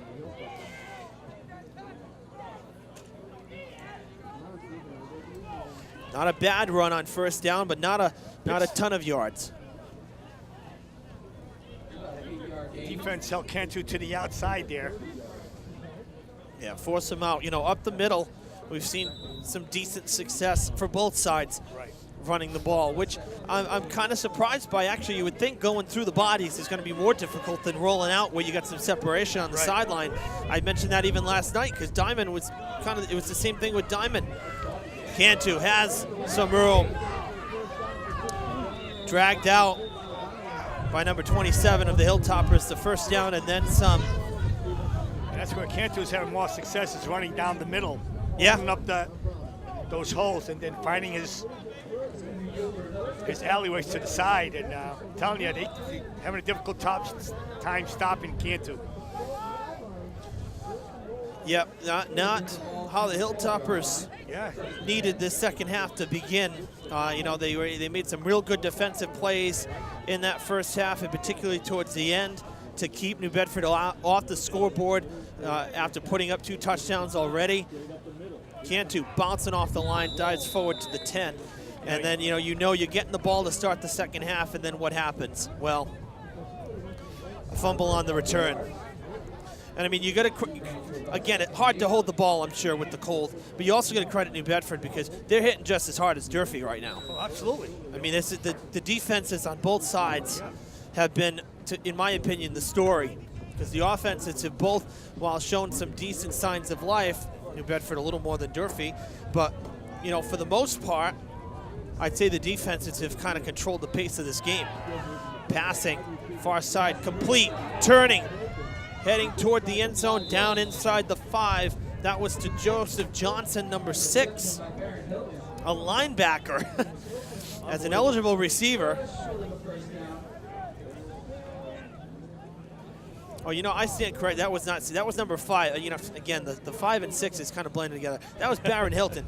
Barron Hilton with the catch and run there. It's like third and 3 here, F. Third and 1. 3rd and 1. At the 3 or 4, at the 4-yard line or so, something like that. They're going to go to the end zone. I mean, this is multiple downs. Cantu gets the first. Might have broke the plane. I think he may have. Yes, he did. Touchdown for the Whalers. He's just chugging along, and at second and third effort, Cantu doing a hell of a job.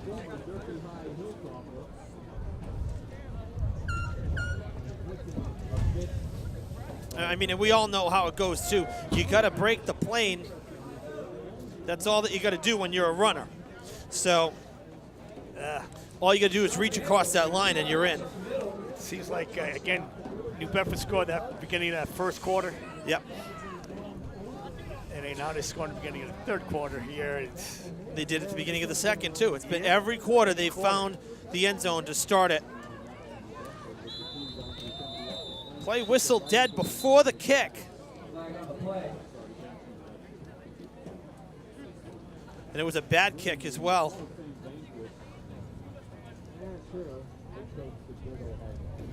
Not much left on that kick. Would have been easily blocked. Yeah, I know. I would have blocked that, 5'6".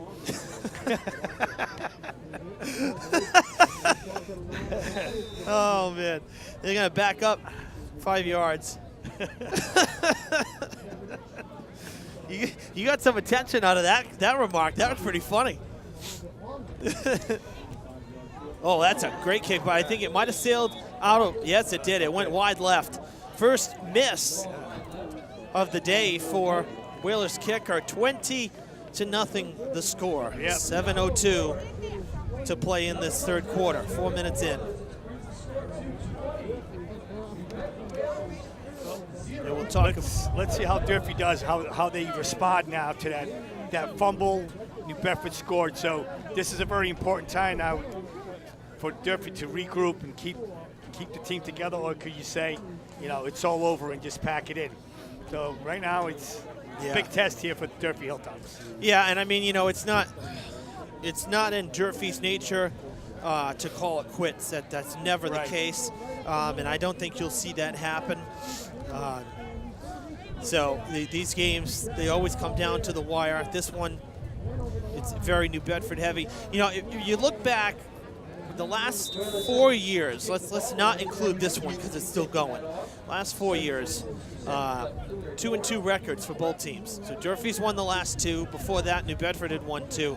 But 4 years ago on this field, the Hilltoppers almost shocked the world. An onside kick, it's a loose ball, and the Hilltoppers going to have it, I believe. I don't know. It looked like one of the Hilltoppers were down there with the ball. Durfee with it. A lucky break there, but seriously. There, onside kick.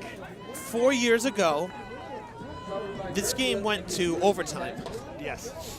And it was an offensive shootout. And nobody had expected that to even be the case. So, strange things have happened in these games. And then you come to Durfee the next year, you got Eli Brooks 2,000 rushing yards for a career. You expect, oh, good, Durfee's offense going to kick it in. No, you got trounced on Thanksgiving. So it's so hard to predict these games. You know, and then the last 2 years, Durfee with the upper hand. So, it kind of goes back and forth. New Bedford leads the series by far. Yes. But over the last, over the last 10 to 15 years, kind of evenly split. The Hilltoppers with 5 wins. I think 8, we want to say 8 losses. If you go back to 05, so 13 years, 5 and 8, I mean, it's not terrible. Because New Bedford had gone on some very long winning streaks previously. We've had some long droughts. Yeah. Winning Thanksgiving Day games. Yeah, so, I mean, I count ourselves pretty lucky, especially last year. I thought that the Whalers' offense last year was very strong as well, and that was overthrown and just through the hands. I thought New Bedford had a strong offense a year ago, and the Hilltoppers' defense shocked the world. Again, really, they did. Surprised me big time. So anything can happen, and I know that with the score the way it is, it's not what Durfee wanted, but again, this year kind of being an exception, we know how difficult it's been for them scoring points. Again, they were shut out 6 times in 9 games. That's a rough way to have to roll. Exactly. And unfortunately, it's just kind of the nature of it. Will it get better from here? Yeah, there's no doubt about it. With all the youngsters on the team, having youngsters on a varsity team, nice spin move, Concepcion with the first down. How about that run from Eli Concepcion, doing a little dance up the pocket? He took that first hit, spun, and continued on. But we talked that the youth movement, I mean, obviously, there's going to be some seniors, some key pieces leaving this year. That happens every year. Yes. But if you look back at this season, this could actually be, it could actually be to the Hilltoppers' benefit. I mean, you never want a winless season, but having to have all these youngsters playing at a varsity level, freshmen and sophomores playing, you're gonna learn from that, and you're gonna learn from this year. Just that experience, Evan. And yeah. The future is definitely bright. I think this kid, Thomas, number 4, I think he might be the quarterback for the future. He's really handled himself really well today. Really impressed with his the way he's played and ran the leader of this offense. So I can see him being the future quarterback for years to come for the Hilltoppers. Yeah, I mean, I think the only thing that he doesn't have, going for him is that he's not the tallest kid out there. But, as a freshman, too, there could be some growth spurts coming in the next year. He's only going to get quicker and stronger. Yeah, and you're right. He's handling himself well. Oh, he escapes a tackle. Coming to the near side. Gets wrapped up at the 30 and tumbles down. But I think he got back to the line at least. Could have easily been a 7-yard loss on a sack. To be honest with you, I thought he was going to get sacked. Yeah. But he really, nice quick move to get away, elude from the defender.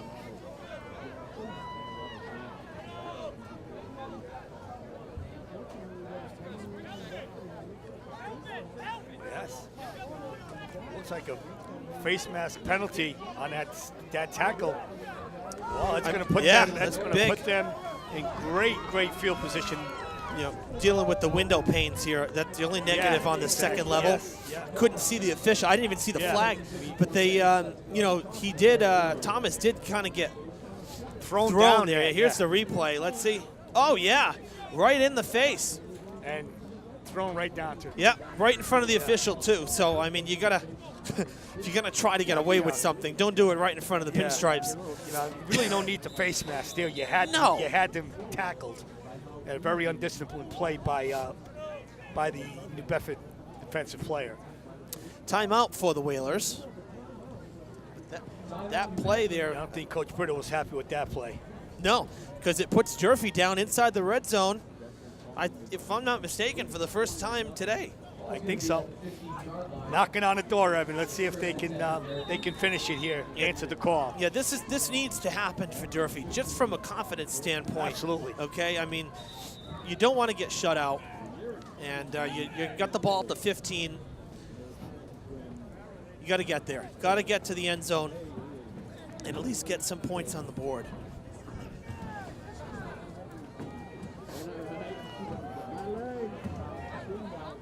So 1st and 10. Ooh, high snap. They get it to Eli Concepcion, trying to plug through the pile, still on his feet. Not a bad run, and he's still getting pushed forward. Credit the officials for letting the play Tell continue. you, kid Concepcion, again, very similar to Cantu type runner. Yeah. You know, keep chugging, keep chugging. Looking at the Durfee sideline, one of our assistant coaches, we're in shorts.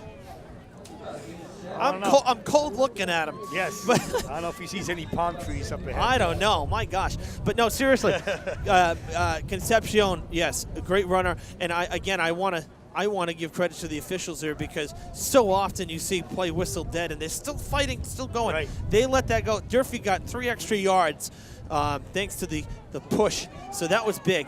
Eli pushing forward again, same way, shoulders down, pumping the legs forward. He's going to be awfully close to a first down, maybe a yard short.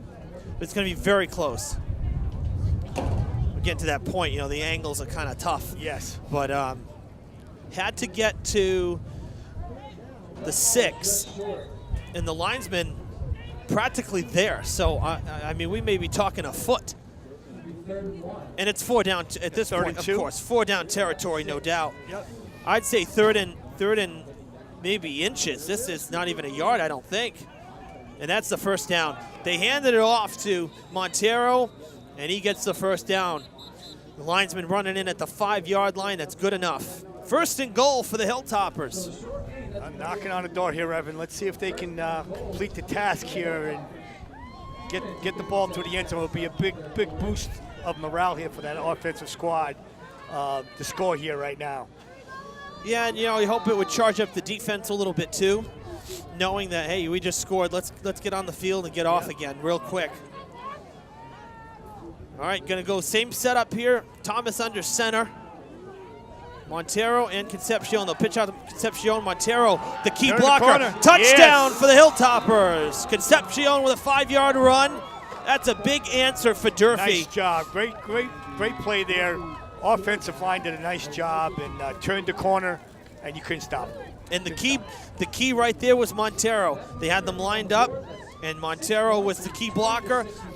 Concepcion stayed behind him, letting him lead with the block. Here's the replay. You'll see it again. There goes number 10 off the left side of your screen, and look at him with the block. Great block. Holding back the linesman, number 15. That's Nyalan Nunes.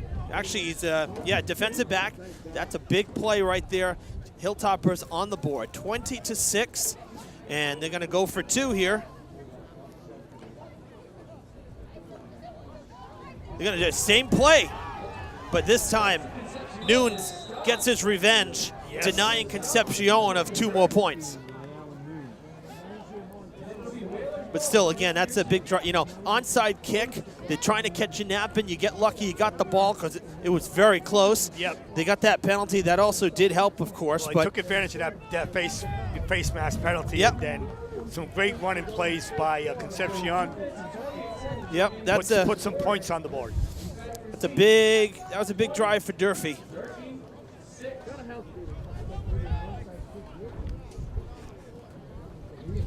Now the question is, does Coach Brown, answer the call from Coach DeBrito and try an onside kick of his own? You never know. I just like to see what New Bedford has if they're going to answer the call here.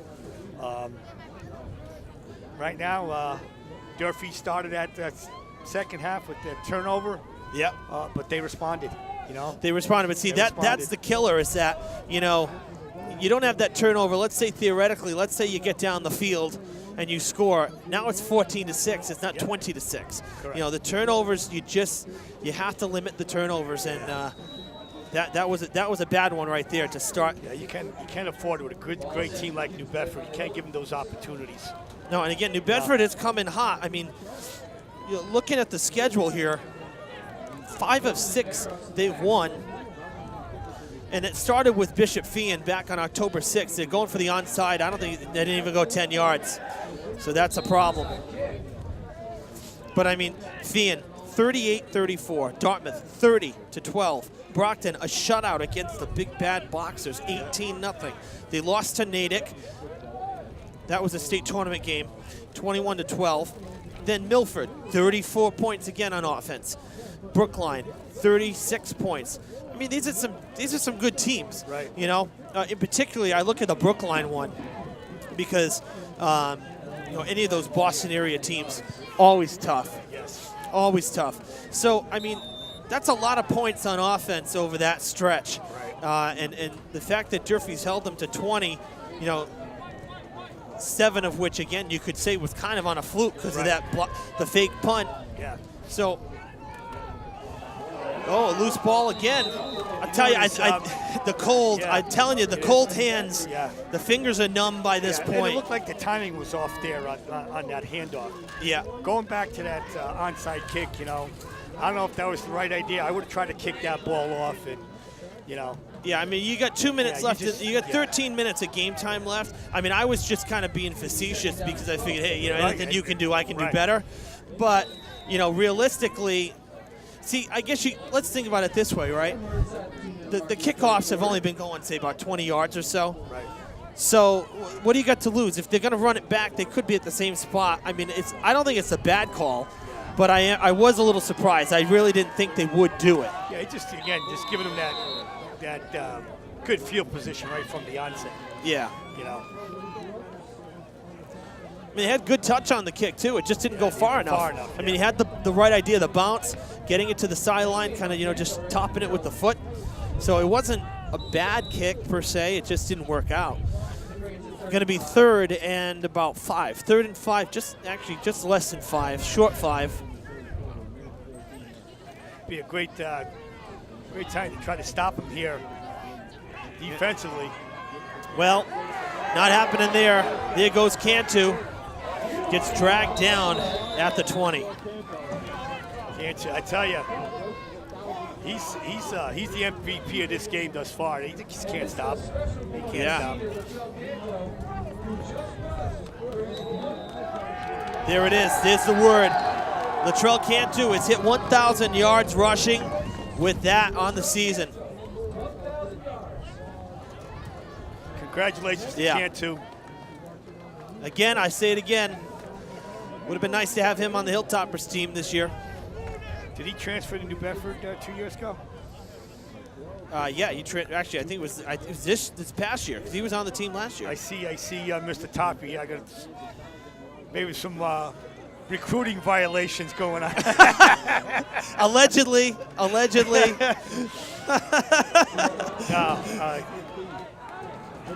Cantu gets taken down by Giottis.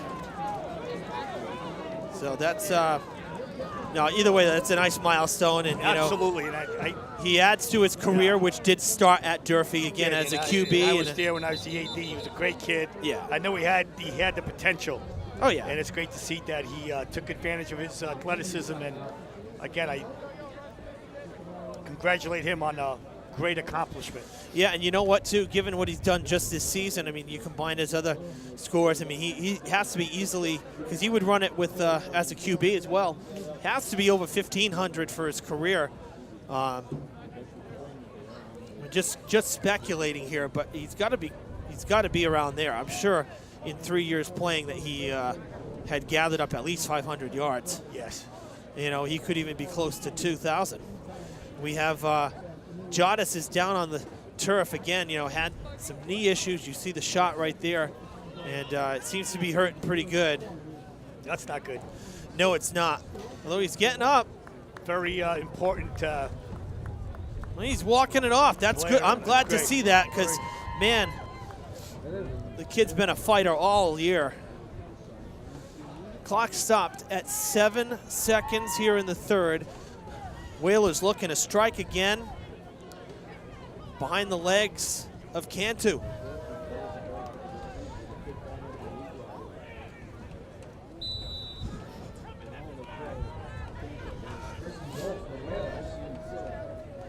And they're going to give it to him. He's going to go down the backfield. Wow. I think he might have just gotten to the line of scrimmage, so probably going to be same distance here. 2nd and goal from about the 9. We're going to switch sides. We'll do it. 3rd. Yep. The next play will come on the other side of the timeout. And on the other side of the field, I'm sure the officials hate it too. When you're that far down, it's always nice when it happens at midfield because you don't really have to move much. You're going to move all the way And down you the go, other end. yeah, A lot of 80 real estate. 80 yards down the other direction. And we'll do a full 90-degree rotation ourselves. So, well, while we have the break here, I mean, this is the finale for fall sports as we're back live. Hello, everybody. If you're just joining us, we've seen 3 quarters of Thanksgiving Day football here on Fred TV. 20-6 is the score. Whalers looking for more right now. But, you know, this is the fall finale, and we will be having winter sports on Fred TV throughout December, January, February, and we hope some tournament play in March. Yes. We're very lucky Yeah. over the last 5 or 6 years. We've had a lot of tournament games, especially with winter sports. And Durfee's had some great success this year with some their fall sports. Yeah. You know, girls field hockey, boys soccer had a great year. So it's always nice to see when you can go on and move on to the postseason. Yeah, boys soccer had a tremendous year, and their playoff run ended too short, in my opinion. They faced a really, really tough Natick team, and they got their 1 goal. Natick did on a penalty kick, or a free kick rather, that was on unfortunately a questionable foul early on, and Hilltoppers just could not regroup. They couldn't penetrate that defense of Natick, but. Yeah, it was a good fall season. Field hockey you mentioned as well. Yes, good one. Williams passing the outside. Open lane. Touchdown. Hilton. 26-6. You know, you mentioned field hockey. Volleyball also made it. Girls volleyball made the tournament. Lost to Oliver Ames. Real tough match. But they made it in 3 years in a row now. Field hockey had a good season, Big 3 champs. You know, I'm curious to ask you, because there's been a lot of talk about it. What do you think about the field hockey situation with it's a mixed. the boys playing in Somerset? It's a mixed gender sport. You gotta, you know, it's the rule. You know, if boys want to play, who are interested at Durfee want to play field hockey, come out and play. It's a mixed gender sport. The rule's there for that reason. It's been there. And just because Somerset, there's male players who want to play field hockey, so be it. Yeah. I mean, it has nothing, truthfully, it had nothing, for me, I have nothing against the players, nothing against the coaches, and I don't care if it was Somerset, I don't care if it was Diamond, it could be anybody. I think the biggest concern, and from what I'm reading, and I would have to agree with it, is that, you know, the assessment is that, and the old axiom that, well, boys are faster and stronger. And we have seen some injuries from opposing teams that have played Somerset, and it's because it's come off the hands of the boys. I don't know.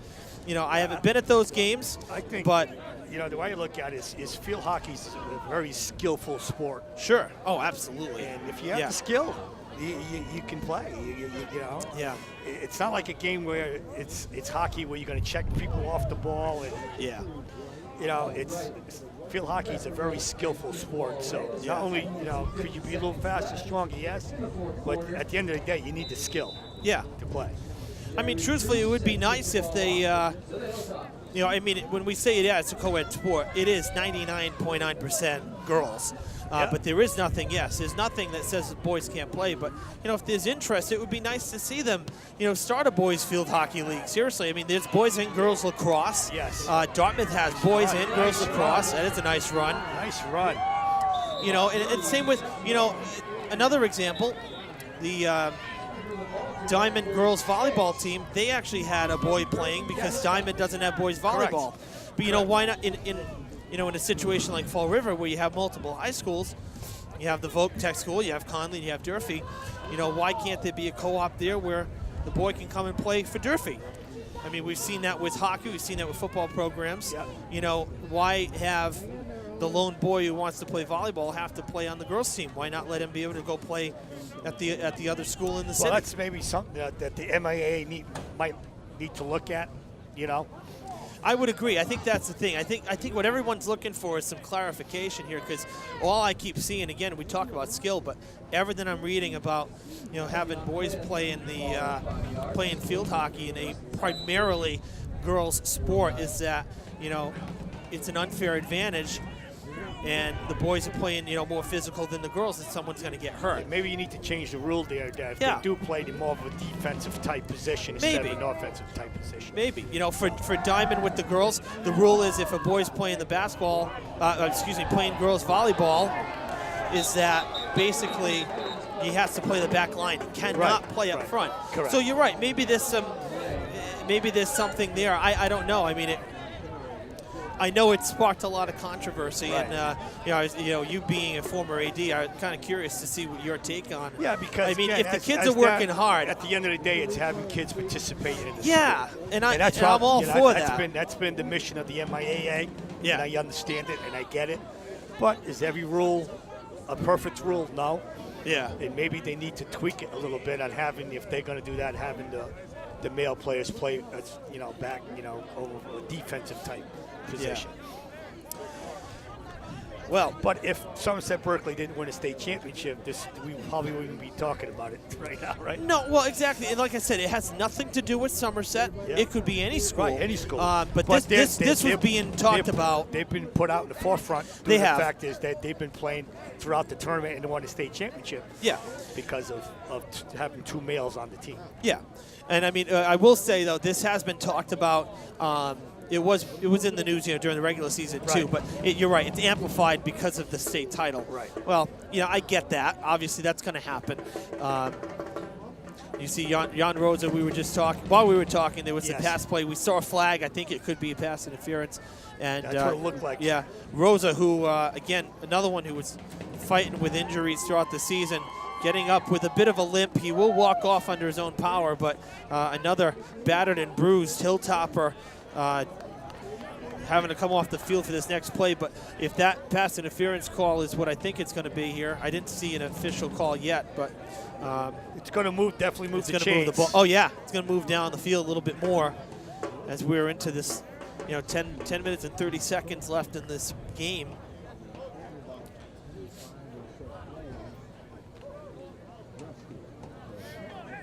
Coach Brito talking to the official, not very happy with the call. It's kind of tough because to me, I think that the argument is, was it catchable? And Jan was right there. Jan got tripped up, but he was definitely having to lunge for it. So how far does the uncatchable, catchable, that leniency of, that's what's in question probably.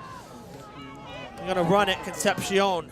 Down the middle. Yeah, right up the pike. Again, getting some help from the linesman. He got an extra couple yards. I tell you, it looks like from here that he runs in the middle like he's going nowhere. And then it just keeps the group just keeps moving down the field. It's amazing how he runs that football and gets that extra yardage. Yeah, it is. It's very impressive. It's almost like, they tell him, hey, run up the middle, and then the linesman will collapse around you and push you. Seriously, talk about teamwork, right? Gonna pass. Far side. Oh! That's a hit on a defenseless receiver, and that is a darn good flag. You can't hit to the head. Absolutely not. And he was in a position just to tackle him. Yeah, that's a pretty poor. It was almost like a spearing type play. And I watched the defender coming in. I mean, he was like waiting just until he had the ball. We'll see the replay here. That's a rough play. You can't do that. Yeah, you can't do that. Come on, you got to be a little smarter than that. That's a hit on a defenseless receiver from the backside. That's a personal foul. Very egregious play.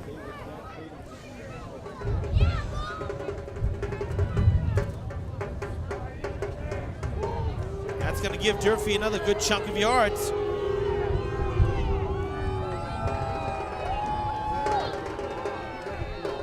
I'll tell you right now, New Bedford defense is playing a little bit undisciplined here.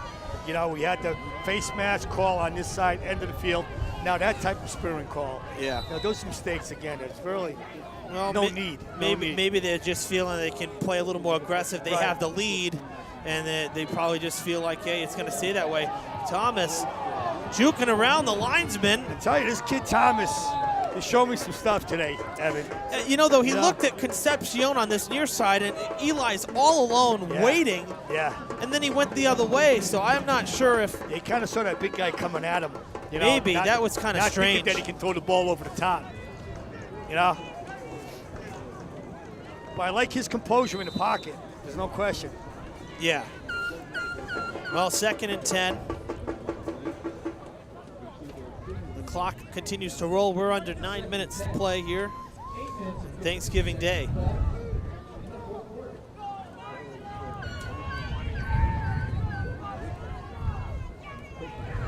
Oh, Eli Cohen down. A missed block. Major tackle from Isaiah knew Gomes. what they were running, and the Yeah. offensive line kind of broke down on that play. Yeah, big time.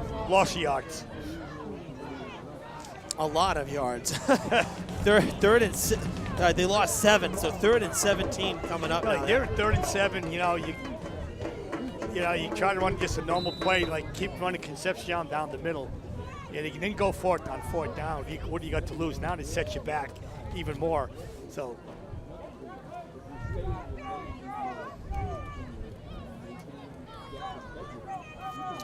Third and 17. I mean, the Hilltoppers will be going for it on 4th down, no doubt, from this point forward. High snap, pressure coming, block missed. That's it. Wow.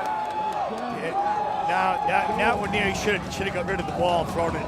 Yeah. You know, a little inexperience there, but you know, New Bedford defense is coming out. Yeah. They're bringing the big boys down the middle here, putting some pressure on the quarterback. Yep. So, I mean, and now I feel differently about it, honestly. I mean, I would almost kick it and just bury it. Yeah. Because, Yeah, I mean, agree. all right, so now you're down by 20. You were in the red zone. Now you're 15 yards out of the red zone after some major losses of yards, and you're coming up on 7 minutes to play. I mean, you know, you don't want to concede, but you're kind of getting that point now. Yeah. You know, Thomas back out there. Give him credit. That kid's hanging in there tough, Evan. He's taking some hits. He keeps getting back up. 4th down and 30 to go. And here comes more pressure. Escapes one tackle. Still on his feet. Miraculously still on his feet. Yeah. But he will go down 5 yards further Kid behind. battles, I'll tell you. He gets himself out of some situations. Yeah. Unfortunately, though, pretty ugly sequence right there for Durfee. Yeah. New Bedford got more yards out of that.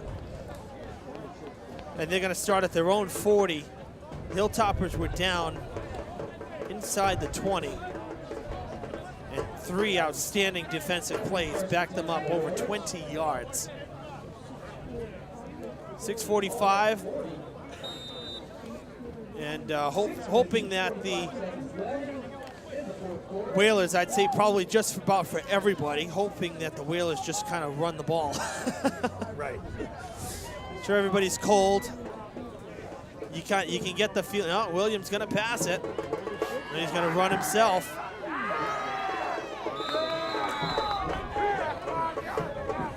.6:30 to play in the game. Well, not much there. Anybody open in that play, and Williams just was creative and at least gained some type of yardage. Yeah, they got 4 out of it. So 2nd and 6. They got to get to the 50, right to midfield if they want to keep the drive going. Yeah. So again, though, winter sports just around the corner here, and tentatively, of course, it's all weather dependent, and I don't think the schedules will probably change at this point, but you know, sometimes that has to happen as well. Another first down. We before Christmas, we try to get in one hockey game, one boys basketball game, one girls basketball game. Nice. So that's the goal, because the way it works out is seems like the season's starting just a little bit earlier this year, and you know, with us leaving for Christmas break, or the holiday break there on a Friday, you can kind of play right through the week, so you kind of gain an extra day, really, of games. So that is the goal here on Fred TV, to try to get at least from the Durfee side here, one hockey game, one boys game, and one girls game for hoops, and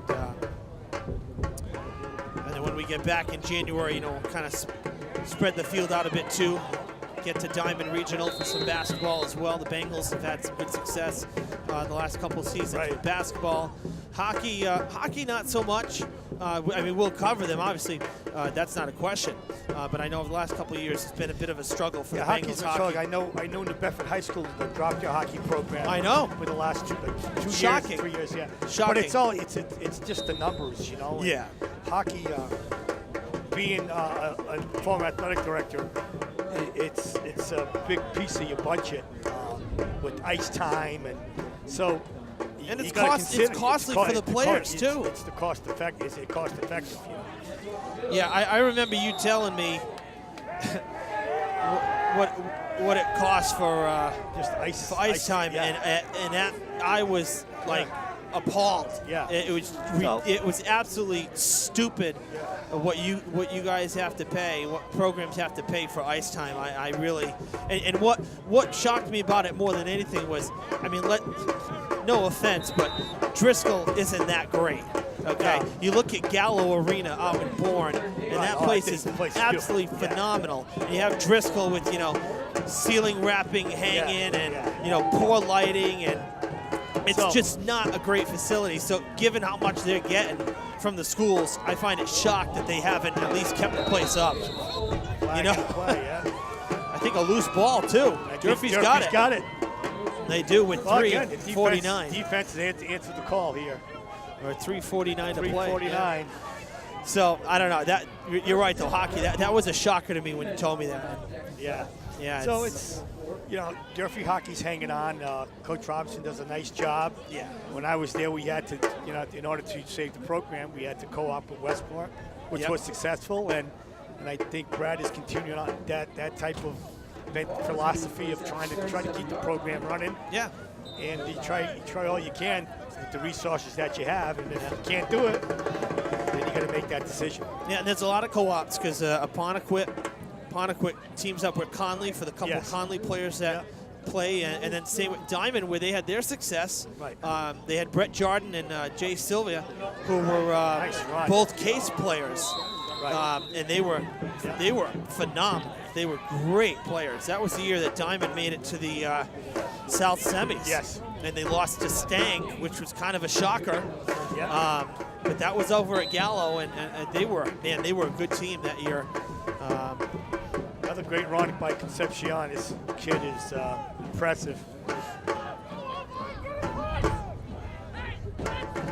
First and 10 Hilltoppers from their own 49, right at midfield to get it to Eli again. Concepcion, a senior. Yes, he is, and he'll be someone that they'll miss. Again, Lucas Roque and Eli were so great in the backfield. Really good at the start of the season, and particularly, and again, Lucas playing both sides of the ball as well, and was really big on defense. And I credit, his presence. He was fired up last year as well. Would have been great to see if having Durfee with all their full players, without any injuries with the top players playing today, probably would have been a little different, Yeah, I'm not sure that they had a game with some of the top players with everybody in once this season, to be honest with you. And there was a bad snap there. They actually call a false start. So that, I don't know what's worse, because the ball was snapped and Thomas wasn't even looking at the ball. They were not ready to snap it. Someone jumped or whatnot. So 5 yards, going to be 2nd and 11. And it's 2.5 minutes to play. So this one almost over here at Paul Walsh Field. Well, Evan, I think our predictions, right? I think a little closer to my prediction. 24-6. Yeah, pretty close, Vic. Yours was 30 to 7. 30 to 7. Yeah. But I mean, we kind of, picked Oh, off. Pick 6. I think that's been spoke too soon. Well, it looks like my prediction, Vic, a little closer now. You're right. Yeah, but I was definitely a freshman inexperienced quarterback on that pass. Barros with the pick 6. Yeah. 32-6 the score. Yeah, that's kind of the icing right there. They, again, I never, most of the time, Fall River is the only viewers seeing our coverage. That's kind of how cable access works. New Bedford has theirs, we have ours. Right.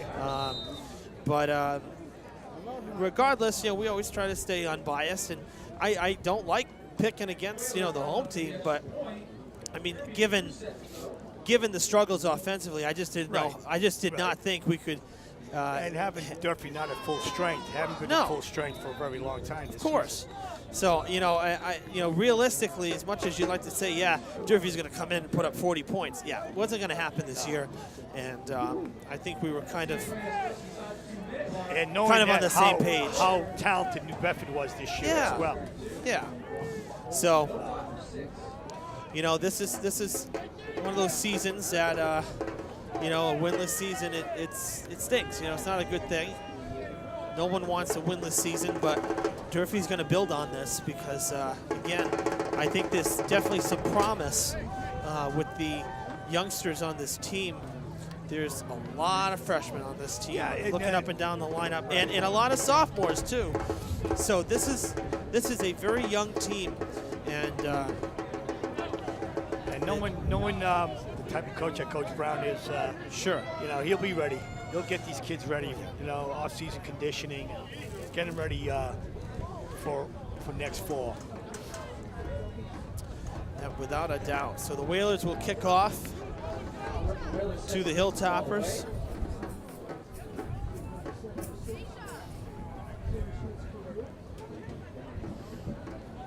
As the home team, New Bedford Whalers, will take back the Turkey Trophy. Thanksgiving in just a couple minutes time. Again, 32-6 the score. We wait the kickoff.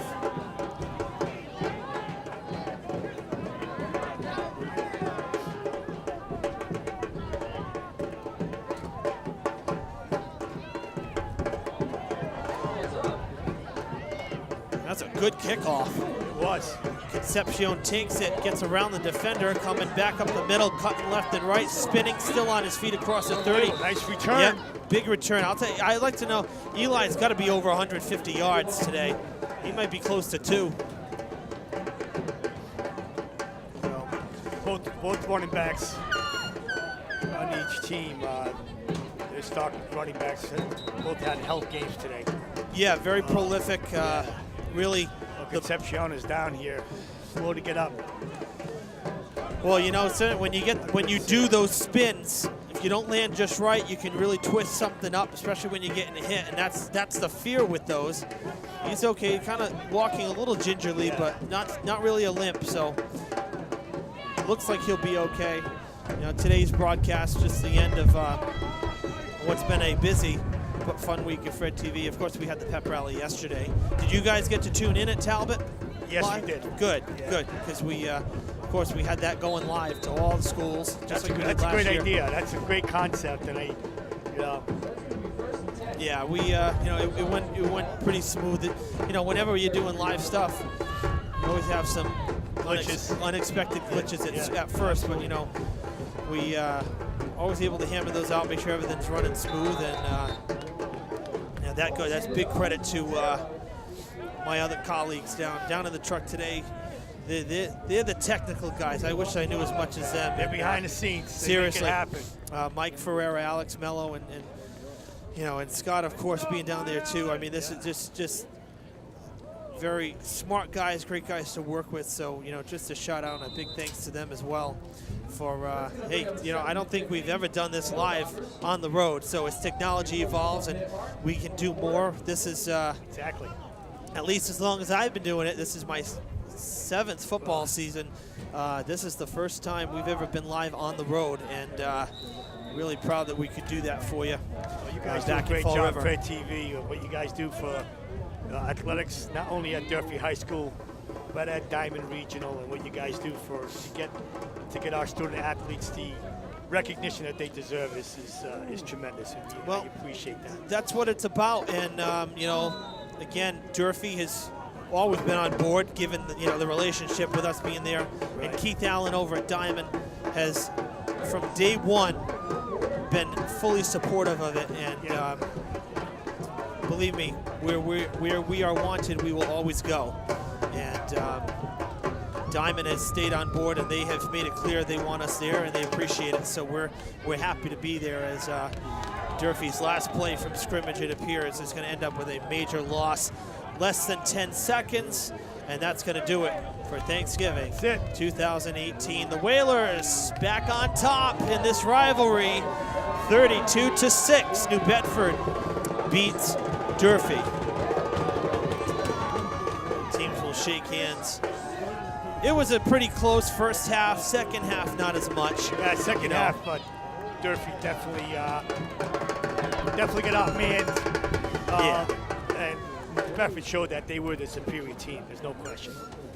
They did, and again, a playoff team. They swept in the Big Three now. I guess what? Here's something Durfee can hang their, put their heads up high on, is that for a team that has struggled offensively all season long, to play New Bedford, who shut out Brockton and this season. Scored against New Bedford. We scored against New Bedford, so take that and run with it. Absolutely, it should be a little. Feather in Taylor's cap. At least we didn't get shut out. Exactly. Just put some points on the board. So, we kind of started recapping and summarizing everything, a couple minutes ago as the game was winding down. We knew it was going to end this way, so we'll make post game real short here. I know everyone wants to go home. It's cold, so having trouble getting out over here. They don't want us to go. Door won't open on this side, I guess. There we go. Mike Thomas from the Herald, first side of the box here. He's like, let me out. Give me some heat. That's what I'm thinking. The sunshine. Myself, I don't know if it's effective, but hey, nonetheless, been a lot of fun. 32-6, the final. Vic, always a pleasure, man. Thank you. It's a pleasure. I'm so glad you could do you and this. your family the wonderful holiday today, Thanksgiving, and everybody watching out there. Happy Thanksgiving to all. Yes. It's been a pleasure. Thank you for inviting me to be your partner once again. Of course, and I second that too. Happy Thanksgiving to you. Happy Thanksgiving to everybody at home. Again, winter sports on the horizon. Vic, we'll get you to hopefully do at least one basketball game with us too. Absolutely. I got a couple people asking or want to get involved, so we'll have a revolving, hopefully, analyst position for basketball in the field house. Absolutely. Should be fun. So until the next time we see you, which will be for winter sports, Vic Pereira, I'm Evan Massoud saying so long from Paul Walsh Field. You've been watching live coverage of Thanksgiving Day football on Fred TV.